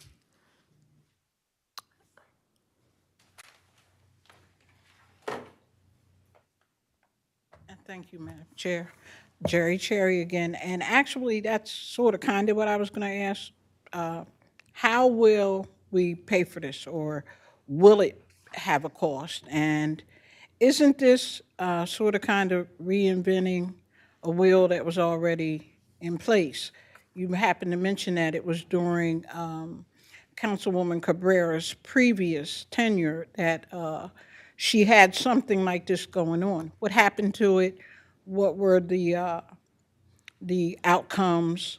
And if it was favorable, and I'm imagining it must have been, because now you have decided this is something that might need to come forward again, what is the benefit to the citizens? What's the benefit to us? We're already having people, again, policing and monitoring these landlords, and we still have fiascos like we had up on Adams Street. Thank you. You're welcome. Are there any okay, one more in person? My comment is similar to the ladies that spoke before me. I just wanted to also make mention on how you said that they're gonna have to take basically re-education so that they're better able to apply to business. Okay, yeah, so that they're better able to apply whatever they got violated for to the future. Okay. So what is the city gonna do in the future to make sure that businesses are actually taking those classes or those courses? And are we gonna be comprehensive in the investigations that are done in them? Or are we gonna be following up to make sure that, hey, if we tell the guy with an anger management issue to go get his anger management courses and he doesn't get them, and we find out that he's not, properly managing his people at his work site, when we take him off of that work site, out of the position of power? So are you guys gonna cite these people for violations and hold them accountable? Or are you gonna let it languish? Kind of like how you had that thing on your door telling you that you were in direct violation of city ordinances and you needed to go get re-educated before you could operate or own that business again. But what you did was spend June, July, August, September, October, November, December, January, February, it's March, perpetrating a fraud. So you wanting to do that, but you can't do that is so weird. That's the corruption. That's how evil you are. That's what I'm talking about. You say one thing to these people and they interpret it as one thing too. But now when you look at it, you literally just last summer did what you trying. What? Come on, you look like a fraud. Now you want them to go take classes and courses, but you told Ariana Hale at 10:30 at night, get out. You changed the locks. The lock like this on the door. You all the way over there, and she on the phone telling you she about to go right down to the corner store and get something to eat for her son, her baby, her 2-year-old. And you nah, don't go out. I'm telling you right now, if you leave the house, I'm gonna change the locks on you, Miss Hale. You got one more time to play with me, and I'm gonna change the locks, Miss Hale. And Miss Hale went down the street to go get some Similac for her 2-year-old son, and by the time she came back within 3 to 4 minutes, it wasn't 10:30. You had decided to change them locks, and she was locked out. And the city ordinance was sitting on the door. I gotta paint a picture. You come here for a second, officer? I gotta paint a picture. 30 seconds. 30 seconds. Just stand right here. I gotta paint a picture. We got 20 seconds, officer. 30 seconds. I was on the phone with Ariana Hale, y'all, and the picture was on the door, and the officers were standing here trying to adjudicate the issue, and all they could do was say nothing because Ms. Darby was on the phone telling them that's her property, and that she does not have access. She doesn't want enough. That man needs to leave. Why is that man there? He needs to go. And we had to leave. All right. Thank you for your comment. Thank you for your comment. All right. Any more in-person comments? Any more virtual comments? No virtual comments? All right. So no more comments from our council members. I think we good to go. So our last piece of legislation for tonight is ordinance number 26-017, an ordinance to amend chapter 8 of the city code to create a rental assistance program. And the sponsor to that is Councilmember Owens. Yes, thank you, Madam Chair. Glad we're here to finally discuss this piece of legislation. This piece of legislation has been a long time coming. I've had numerous conversations with tenants, landlords, city employees who are both renters and landlords as well too, about the ongoing housing crisis, housing affordability crisis that we are facing here in the city of Wilmington and all throughout the nation. I'm sure we can all agree that there's a squeeze on our wallets right now, whether it's paying for your rent, paying for groceries, paying for gas. We have seniors who are on fixed income, young people who are trying to start out and build a future here in Wilmington. And one of the things that is very common is the high prices of rent throughout the city of Wilmington. Our wages are not matching the times that we're living in, and too many residents are still struggling and being forced to make these very difficult and impossible choices between paying for their living situation or paying for their health care whatsoever. This ordinance creates a Wilmington-based rental assistance program that will have a revolving rental assistance fund that is both targeted and sustainable. It would focus on households that earn, as of right now, earn at or below 50% of the AMI, area median income. And it will ensure that our limited resources are very direct for those who are in the greatest need. The structure of this is an individual could receive up to $1,500, $1,500 per month for 4 months, which helps provide short-term stability. And again, that's 4 months within a 12-month period. It's very similar to the DHAP program that we saw that was created during the pandemic, and it helped numerous families all across this state, but especially right here in the city of Wilmington. I know the struggles of many renters of trying to find affordable housing, trying to qualify for affordable housing. So trying to do our best to help keep them in their units right now, I think is where us as a city council and us as a city can bring our dollars forward. And again, this is not an appropriation bill. This is not dedicating a certain number of funds to this program as of right now. This once created, the program would have to go through our regular appropriation process and be funded through the budget, the annual budget process as well too.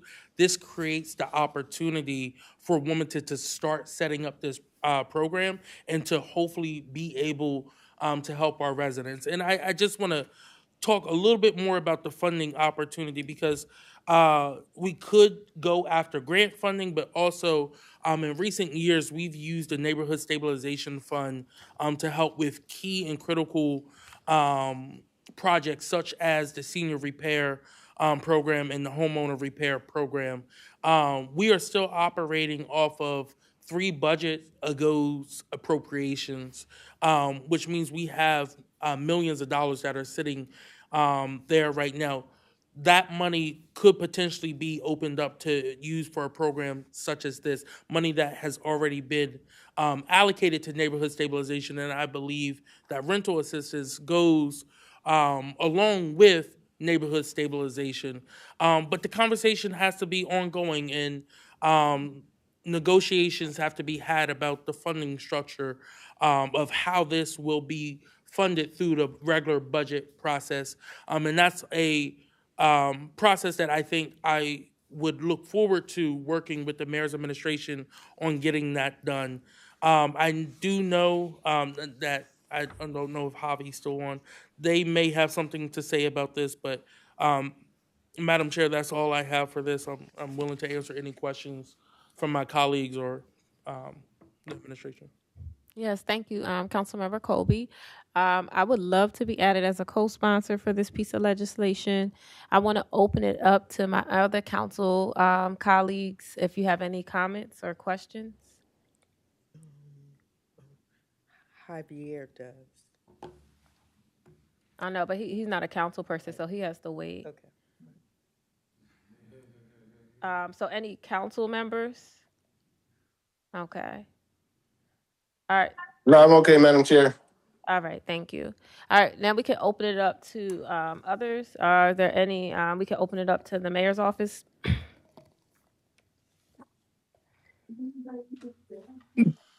Councilwoman Darby, Madam Chair, thank you for the time, and thank you, Councilman Owens, for this ordinance. At this time, the mayor's office does not support the ordinance as it currently states. We believe that it is duplicative in nature.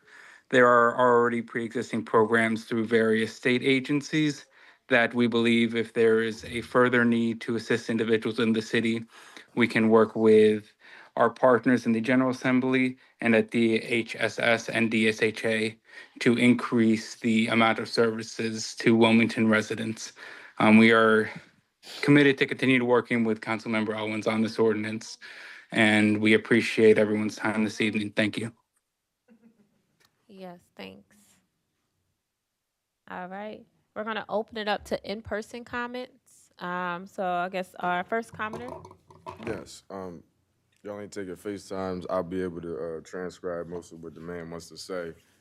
I am a Wilmington resident, and in relation to the ordinance that has been presented, we would like to bring to your attention y'all don't take video evidence, right? Maybe I could play it. I could play the video, and you can still hear it. And it's about a program called Team. You're saying the mayor's office, they don't support you or they don't support it. And there's already state-funded programs. They got so much to say about that. But there's one that's about to shut down in the city of Wilmington off of 16th and Walnut, and it's a treatment and substance abuse program called Team. Together, everyone achieves more. You've got the counselors and the supervisors and the psychologists in there, and they help the homeless community, the people directly affected by mental health. And like, what are we talking about that y'all in here perpetrating a fraud about? I got them on the phone, some of the people that are represented by Team. I got a video that these Team people, when they posted, how much time I got? 2 minutes? All right, I'm gonna play it. I got enough time for that, at least. If not for me, for them, right? All right. Okay, thank you. I got 2 minutes. Calm down, man.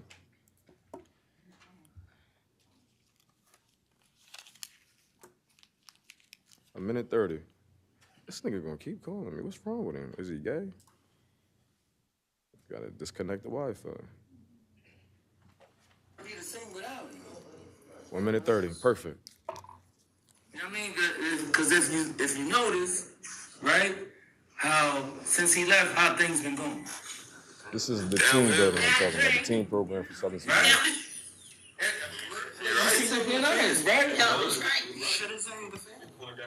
It's just been, and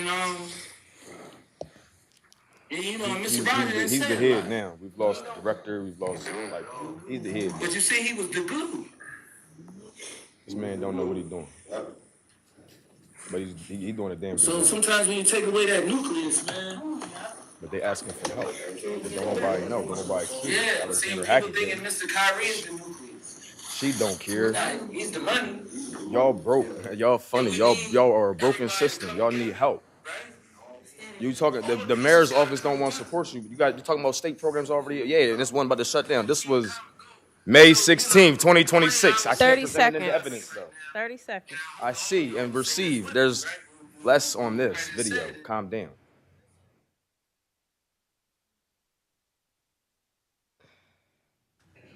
Siri started listening. I turned my Wi-Fi off. It don't matter.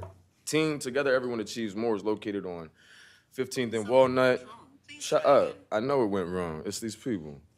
15th and Walnut, they need help. They're about to lose funding, or the program's about to be shut down. They help with substance abuse. And All right. All right, the next commenter. like, like that too. They probably support you. Thank you again, Madam Chair, for this opportunity. Rental assistance, we need this. And I don't understand why folks in high places think that we're okay and we can go and apply to the state and apply to Newcastle County. They are overwhelmed. And if we don't have our own program right here in Wilmington that would address our many homeless and folks who are about to be out on the street, we don't have anything to address this.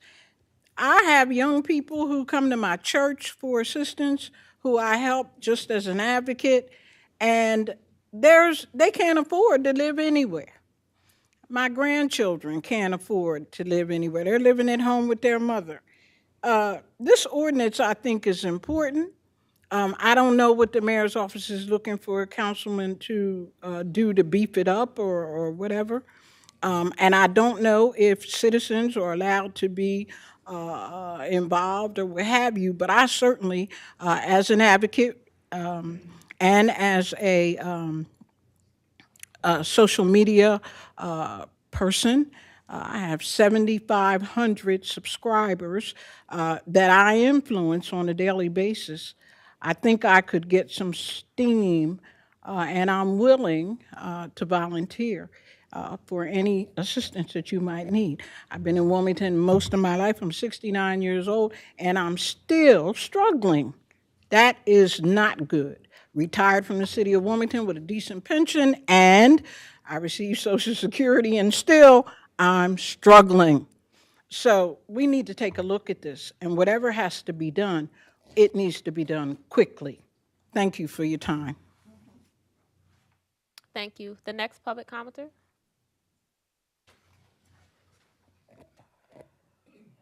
Good evening. My name is Sonia Starr, and I'm the Policy Director of Housing Alliance Delaware. Housing Alliance Delaware is here tonight to support Ordinance 26017 and encourage the City of Wilmington to fund this ordinance. One of the best ways to help families be and stay well is to make sure they have stable housing. This ordinance will make it possible for the city to provide rental assistance to low-income tenants in need. According to the National Low Income Housing Coalition's most recent data, Wilmington's housing wage is $34.65 an hour for a two-bedroom apartment. This means that a person working a full-time job must earn $34.65 in Wilmington to be able to afford a two-bedroom apartment. Fast food workers, home health aide, janitors, nursing assistants, rental salespeople, all kinds of people do not make this hourly wage, and they are priced out of living in our city where they want to work. According to DSH Needs Assessment, 50% of all renters in Delaware are cost burdened by their housing costs, which means they are paying more than 30% of their income on their housing costs. These renters are living one crisis, one car misfunction, one hospitalization, one co-payment, one child's needs away from being homeless, which will cost the city more than rental assistance will cost the city. When implemented well, rental assistance is the easiest and fastest ways to help families avoid eviction, displacement, and homelessness. It also helps landlords by ensuring that they get paid the rent that they are owed. So please support passing Ordinance 26017. Thank you. Thank you. The next public commenter.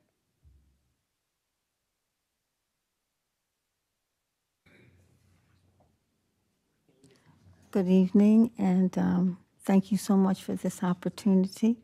My name is Dora Williams, and I live in Newcastle County. However, I was a community health worker, and whatever help that was afforded was everybody. It was not per se to district lines or any kind of lines. It was all over, it was total state. So one thing I do want to say is that I think that, well, we, the people, I do believe, think that the mayor's office, their decision to do things might be a little bit different. And I remember with the young lady that talked about, she wasn't sure what the citizens can do, what the people can do.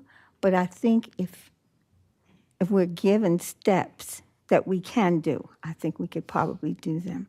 And everything that we have said, everything that has been said here, can actually be found on, it's Delaware County, it's de.county.gov. Everything that we have said, the divergence between the rental costs and the wages, 2021, 2022, which really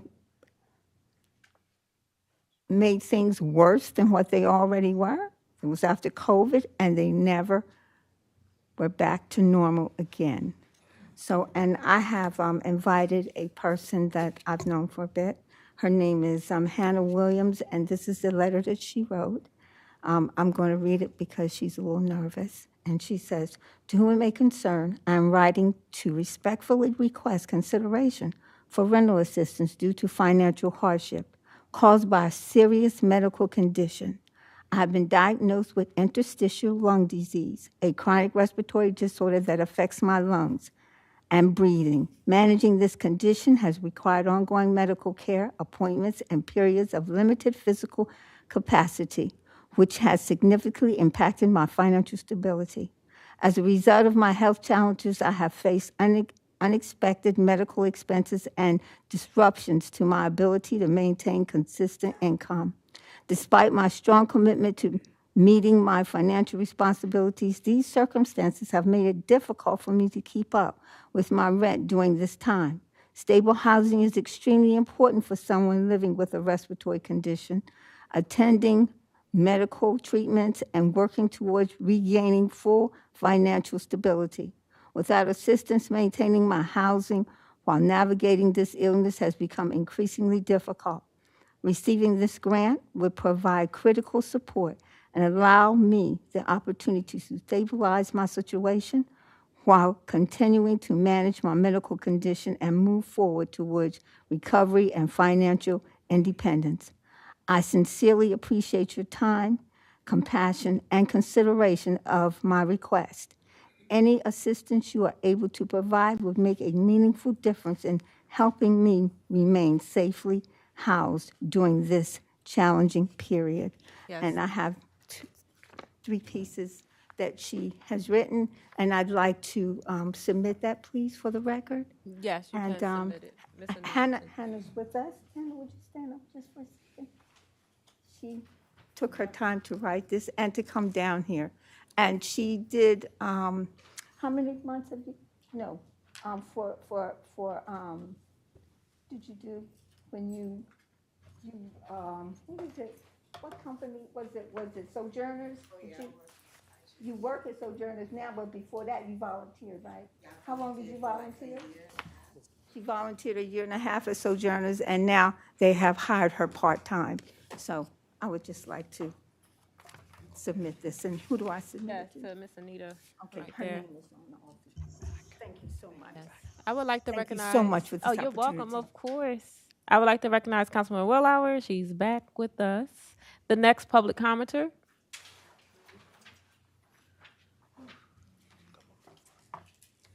Kathleen Patterson, a Wilmington resident.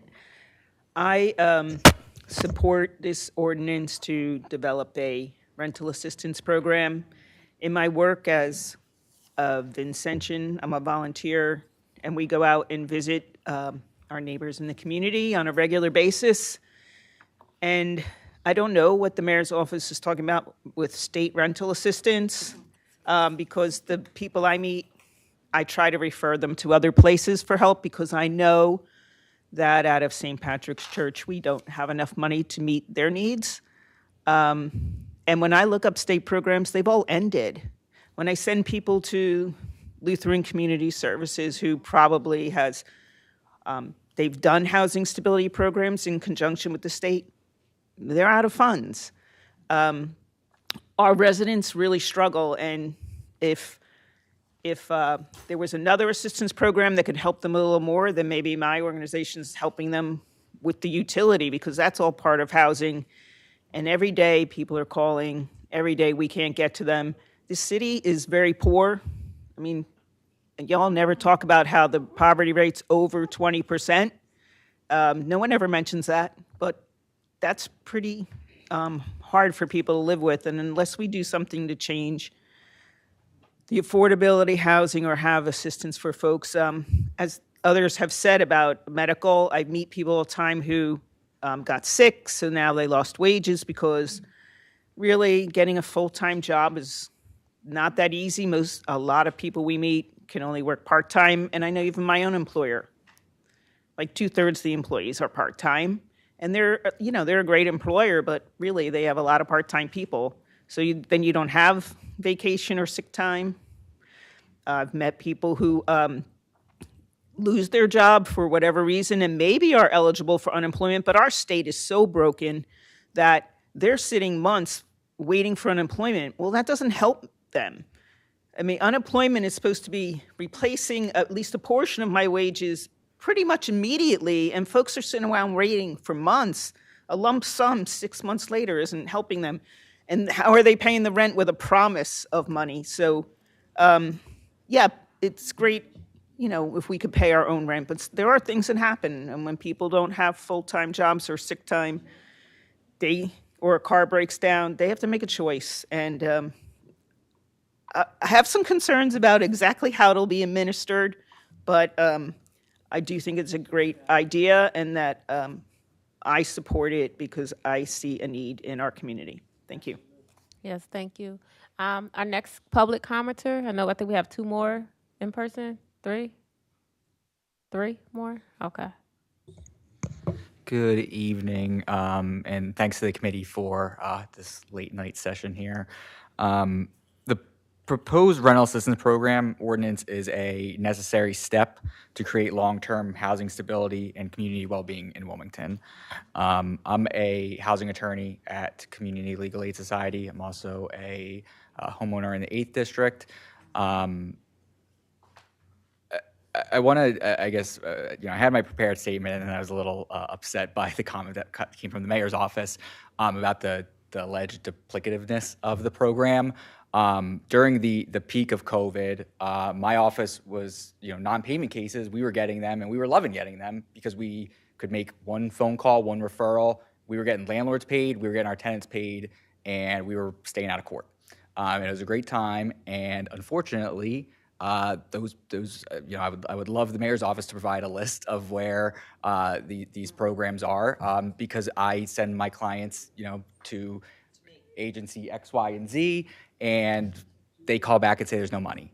And it drives me crazy, and it drives my colleagues crazy, and it leads to horrible outcomes for residents of the city.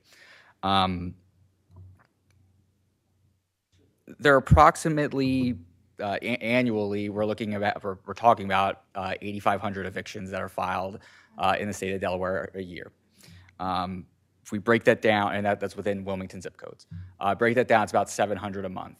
The vast majority of those cases are over non-payment of rent. And again, as I believe one of my friends from Housing Alliance spoke to, we're talking about a loss of a job because of illness, or missing a few paychecks because of illness, a surprise car payment that you have to take care of so you can get to that job, the now common $600 Delmarva payment that we are all seeing. Those payments, my client, the difficult part of my job when dealing with non-payment cases is it just feels so helpless. Because a lot of times you'll hear, so-and-so, they're spending their money elsewhere, not paying rent. That is not the reality. My clients, folks in Wilmington, they just can't afford it anymore, okay? Everybody knows rent eats first, but when the fridge is empty, what is happening here? This program is an opportunity for the city of Wilmington to, step up and address the fact that we are just in an affordability crisis, and that by making this fund available to tenants who are struggling, it shows that we have their back, and we have the the backs of our neighbors who are really struggling right now. 79, I think the figure is around of cases where the funds were readily available. We were looking at about 79% of cases where once that payment was made, you were in stable housing and you weren't coming back for it again. This opportunity here for this program would be fantastic and really stabilize a lot of households in Wilmington. Thanks. Yes, thank you. What's your name for the record? I'm sorry. Tony Cerzega, and I'm speaking on behalf of myself and for Community Legal Aid Society. Yes, thank you. I think we have 2 more in-person comments.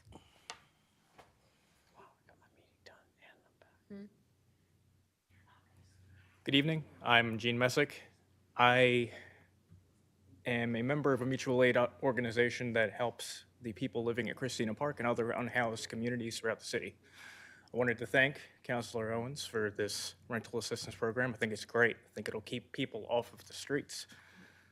I want to ask, what can we do for the people that don't have the identification necessary for this program? What can we do to get people that are on the streets into housing? We have 9 months before the weather turns cold again, and we have 600 people out on the streets according to WHYY and 2025 counts. We need to get these people inside. Thank you. Yes, thank you. And our last in-person. My name is Cheyenne Miller. I live in the 7th District. I'm a homeowner because apparently that matters. And I also work with Homes Campaign and with Working Families Power. I appreciate the fact that you guys are willing to support this, specifically you guys, like Kobe Owens, Christian Willauer, Shanae Darby. I know that this was on your Make Up Wilmington More Affordable plan, that this is an issue that really matters. I find it extremely disappointing that the mayor is saying that he opposes rent assistance when he also opposed rent stabilization. And it's really hard for people who are here to constantly see opposition from leadership in the city to everything that would help renters stay housed, everything that would stabilize neighborhoods of renters specifically. So I'm glad to see this bill is up. I'm glad to see that you guys can put it forward. The ball is in your court after Thursday. The ball is in the court of City Council. The mayor can say that he does not agree with the creation of this. However, he has the option to wait until you guys pass it, and then he can veto it, and then you can override it with 9 votes. You guys can decide that you want to put money from whatever account in the budget to make sure that this gets fully funded. It is there's no reason why we should be sitting here arguing about we can't do rent stabilization. We're also not going to do rental assistance. We're also not going to make sure that we create more affordable housing. Like, what are we going to do? And so it's personally disappointing and frustrating. I think it's also important to note that I believe this actually came from Sarah Ryan from Classy when she came to speak about rent stabilization. There is no legal defense for non-payment of rent. I cannot send someone to Classy just because they didn't pay their rent. I can't send them to Legal Services Corp. I get so many calls from people all the time, as if I am a case manager, which I am not, asking if I can find them some assistance, asking if I can find them some help. It is extremely difficult to tell each person that DHAP does not exist anymore. In May of 2025, DHAP ended abruptly for many of the providers who were doing DHAP programs, and that's the program that gave people rental assistance. Since then, it's been extremely difficult, like I said, to navigate finding rental assistance. But what's worse is that the same day that DHAP ended, Delaware State Housing Authority sent a letter to the city asking you all not to pass rent stabilization, and you did not pass rent stabilization. And so, it's we got to do something. The mayor is going to have to get his ish together and support this. But honestly, it does not matter if he supports it if we can get 9 members of City Council to do it. So I urge that your colleagues support this. Thank you. And also, that's my phone. Yes, thank you. Do we have, I think we have 3 online comments. We have 5. Well, okay, we're going to go with Miss Z.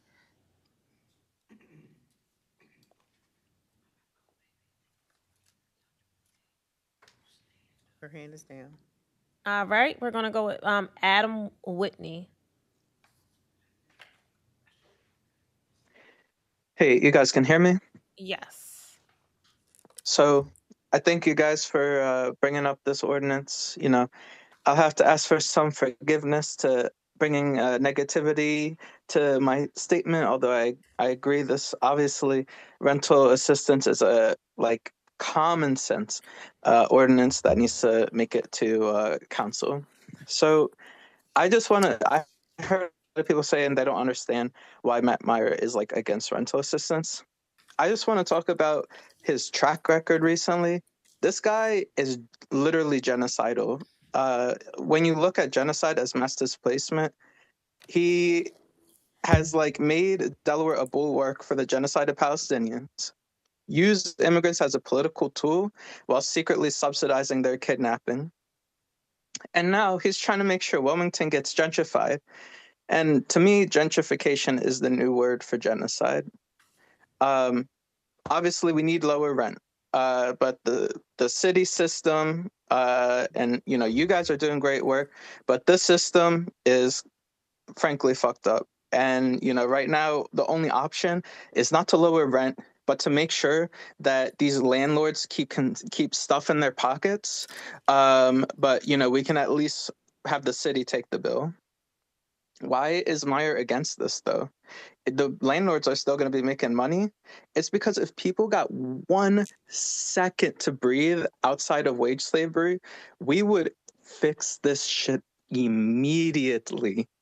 We would not just get rent stabilization, rent control, all right?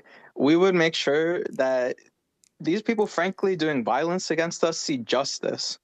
So I don't think there needs to be much to said on the merit of this ordinance. I'll just say that I support it, and that Delaware State Housing Authority and stuff, all they do is subsidize freaking landlords. How about us? How about subsidizing people one time? They know they can't.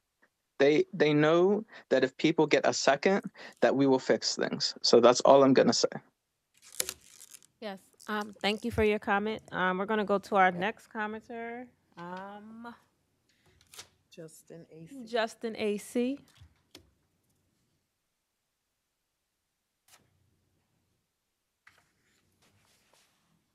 All right. Good evening, everybody. So I'm Dr. Justin Adekambi Coger. I just wanted to comment in support of Ordinance 2617, providing rental assistance relief. From what everyone's mentioned today, what I've learned from advocates, there's no existing program for relief. So this is not duplicative, contrary to what the mayor's office is saying. Just from an economic standpoint, all the economic data warning signals indicate we're experiencing stagflation. So we have what everybody's experiencing, you know, prices rising rapidly, large job losses. These conditions are especially harming Black workers. Wilmingtonians of all races are cost burden right now, as everybody's feeling. And really, this ordinance is just a crucial opportunity to make a credible and compassionate choice, to just act now to help renters in the city instead of reacting after the situation just gets worse. And it's going to get worse. It's just a certainty of how everything's going. Like it's really looking like not even '08, but like Great Depression levels. And so just from an ethics standpoint, this is the right thing to do. If we're talking profits over people, which I really don't think this should be even something that we have to talk about, but freeing up some of people's budgets would help local businesses as well. Right now, the economy is being carried by like the top 30% of earners, and what is just clearly a AI speculative investment bubble. And so there's really no clear or coherent plans or explanation of how like all these job cuts, gutting safety net programs, and the use of agentic AI will improve anything for the bottom 70%. This can just help prevent suffering, get out in front of the affordability crisis, help people right now. And it's not really a if when the bottom falls out completely due to economic alliances, which leave us out of it. The people will want to help hold their elected officials accountable. And that's not a threat. It's just the reality based on historical evidence. So just thank you for advancing this ordinance. Thank you for City Council. Please do the right thing.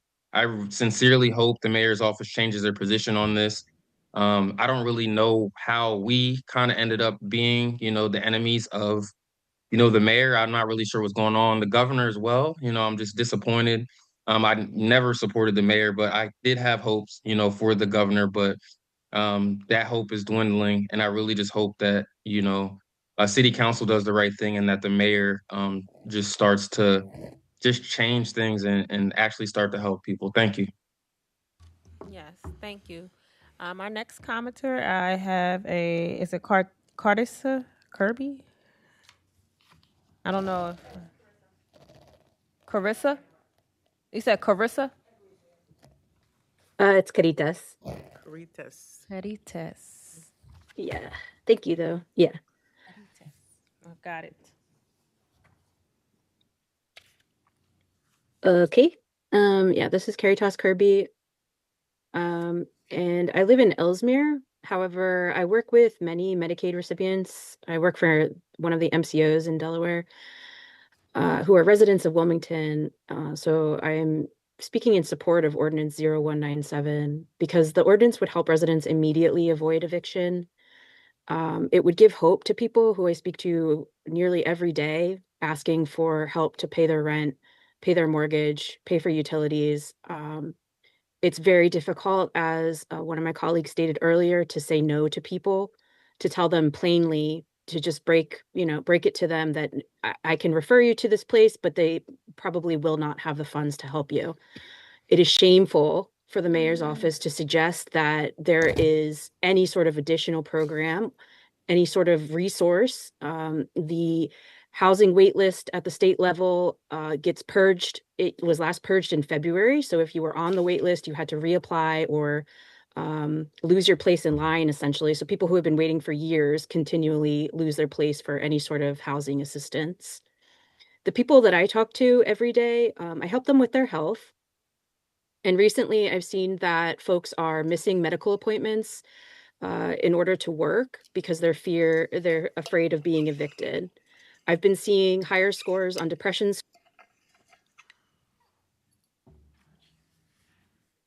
We lost you, Kari. We can't hear you if you're talking. Is she muted? Well, if she comes back, we'll let her finish. We're going to go to our next public commenter. Is it Mimi?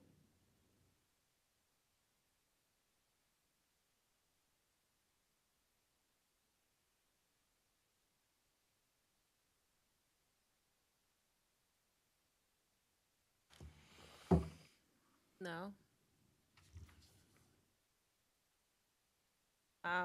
The next person. Etolia? McIver? Etolia. I'm sorry.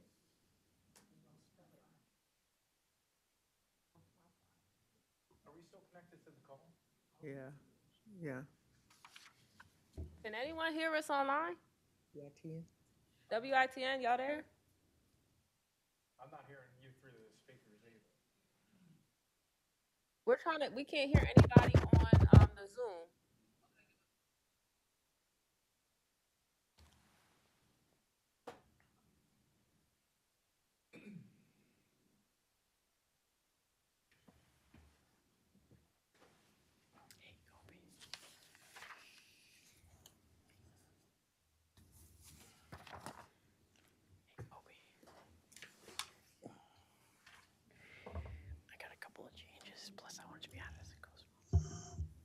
Thank you very much. A couple of changes on there.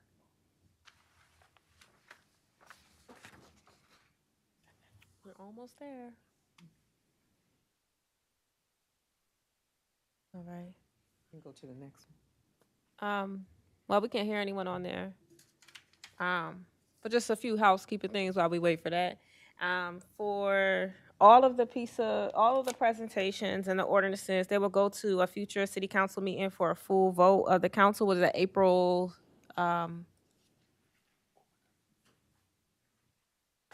Yes, it'll be at one of the April council agendas.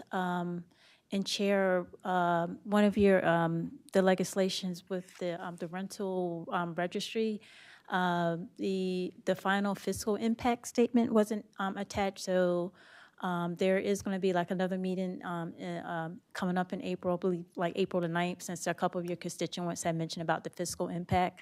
But I just want to state for the record that the fiscal impact statements were requested on January the 28th and January the 29th. And there is a fiscal impact statement with the educational piece. I didn't know whether or not you wanted to share that with the public since someone had asked here. Yeah, I could read it. It's kind of long, but it is online too. But it is kind of long. But it's online. That one is online though. The one with the fiscal impact. Yes, my city Okay. clerk had just added it, but I just didn't know because some of the, I think a couple people from here had mentioned about the fiscal impact since it wasn't attached with what we had printed out. So I just wanted to. President When you're done. are we can hear people now? No, They're still fixing it? Okay, yeah, so I'll read through it. Let's see, let's kill some time here. All right. So this is going back to the ordinance to amend Chapter 34 of the City Code to create a landlord education and resource awareness program. Councilmember Will would like to be added as a co-sponsor. The synopsis is, which goes into the fiscal impact. This ordinance requires the Department of License Inspections to create a landlord education and resource awareness program.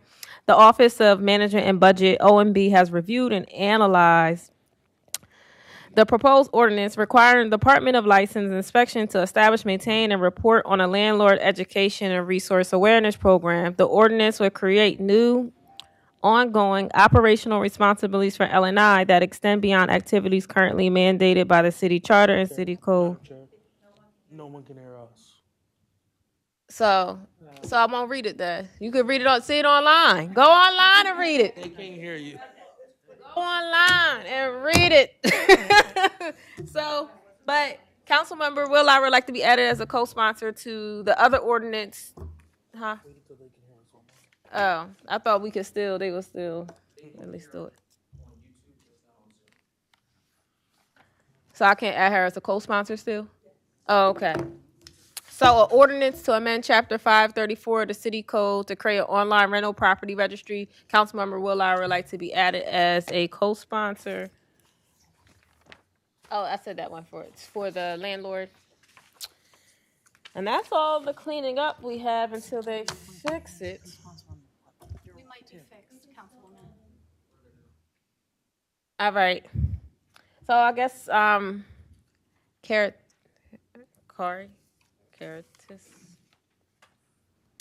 does she want to finish her comment? The one who was commenting when she went out?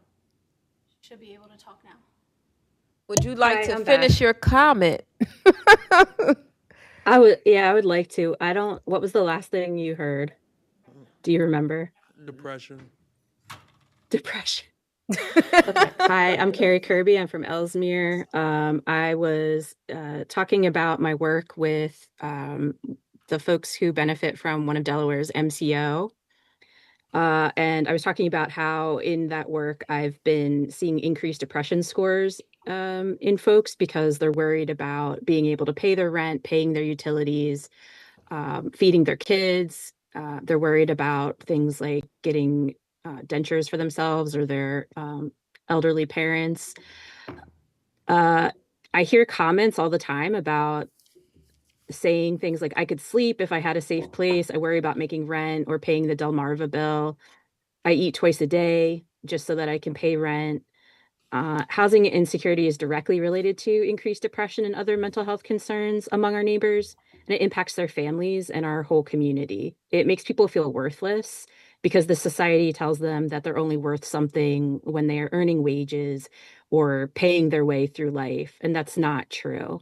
Our neighbors are worth more than their housing that they pay, their wages that they earn. They deserve time to take care of their families, take care of themselves, pursue education, arts.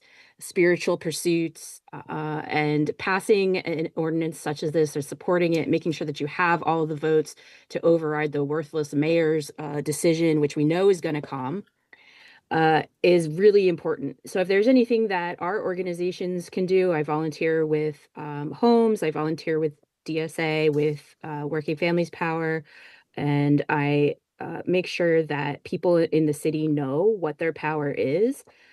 So if we can help get the word out to support this type of thing, we will do that. It's just past time for a real societal safety net to be created.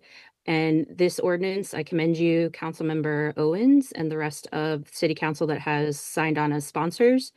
I just commend you for pursuing this type of thing and pursuing the thought that the government is responsible to help citizens in some sort of material way beyond things like, paving roads or what have you. Paying for food, paying for housing is a real way that you can affect change in your neighborhood. And I would encourage you to just continue to speak up against people in power, such as the mayor's office. It's honestly shameful that it was suggested that there are any other types of resources available. I tell people, I said this before, but I tell people on a daily basis, you're not going to be able to get help from there. I hear some places, I can send you a list. Go to auntbertha.com, but you're going to be turned away. There's really nothing out there at this point, and people are choosing, whether to eat or whether to pay rent. So thank you for submitting this ordinance, and please support it in the future. Yes, thank you. Right on the money. Our next speaker is Mimi.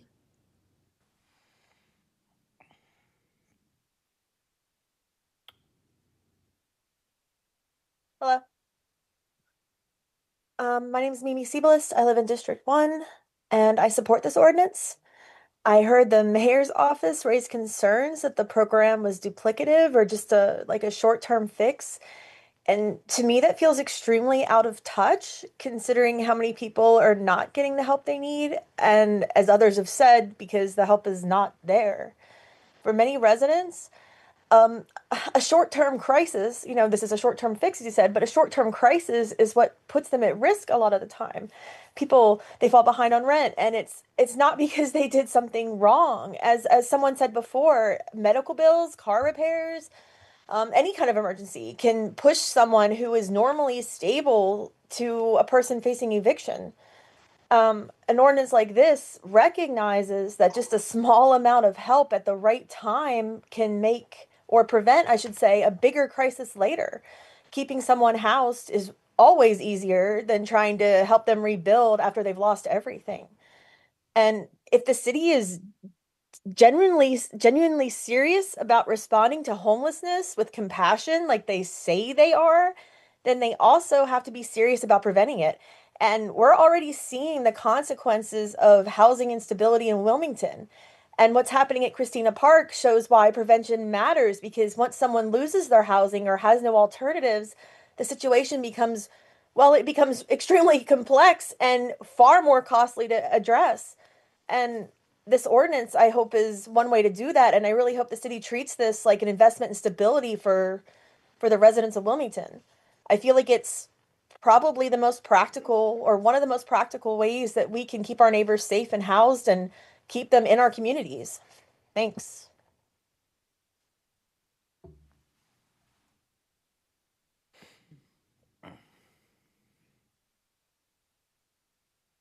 Etolio, Etoile. That's French. Yeah, Etoile.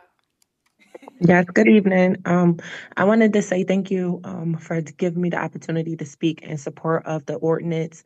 I think it's a brave move because you don't have the support of all your peers, particularly the ones that's empowered that seem to carry the weight to make decisions such as these. But I do want to say that the support would be great. However, we have to actually look at the root cause of a lot of these issues, and it's the wages that's being paid. A lot of these jobs are they're not paying enough monies. When you apply for housing, you have to prove that you make 3 times the asking amount of rent. A lot of these management companies, Capano, Patterson Swartz, a lot of these people are asking for 640 credit scores, and for $1,500 rent, they want you to show on paper that you make 3 times that amount. And if you don't even have an opportunity to apply for housing.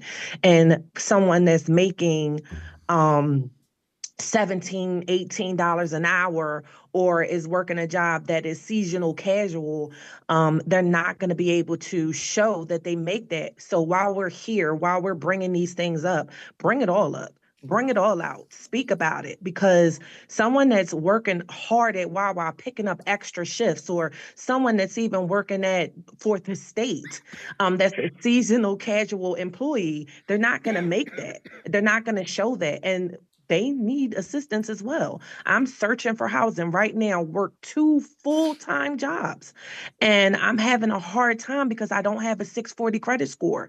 My lease didn't get renewed just because they simply didn't feel like it. They reserved the right not to renew my lease, and now me and my family has to find housing, affordable housing, by the 30th of April, and it's impossible.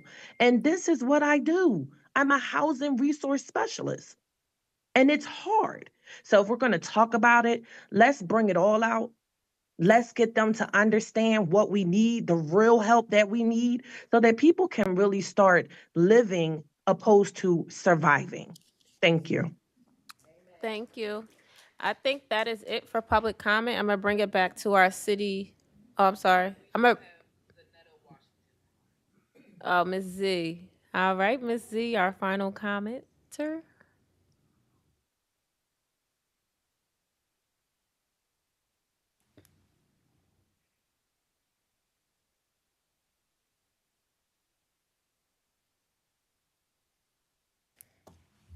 Ms. Z? Yes. Ms. I had to step away because I had to bring my fast.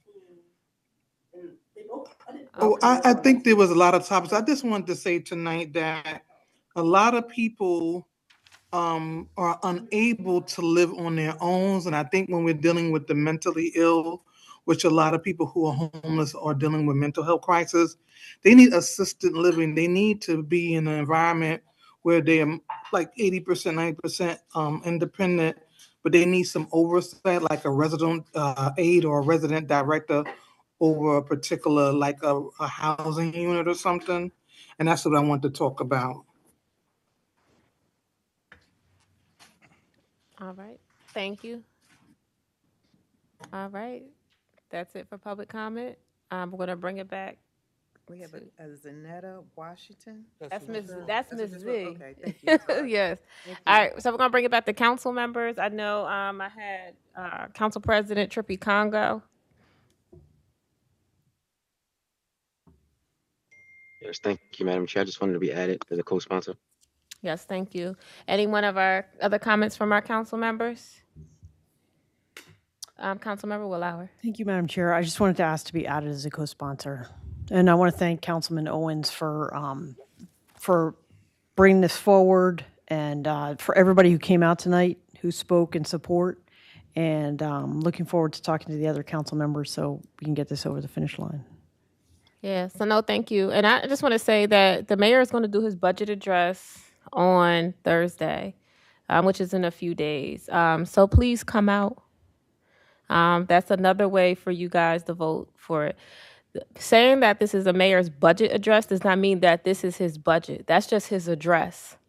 All right, this is not his budget. City council has all control over what goes into this budget. We have the voting power.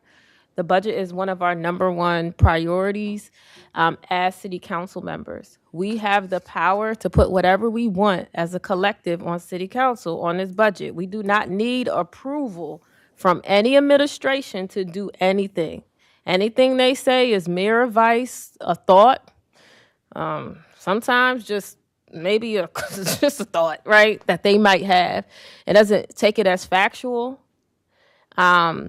So I want people to remember that city council has the power to make sure that this gets into the budget. This is not the mayor's budget. This is city council's, and we vote on this. But other than that, I want to say, Wilmington, have a good night. I think that's it. Motion to adjourn. Motion to adjourn. Second. All those in favor? Aye. Any opposed? All right. We thank you. Have a good night.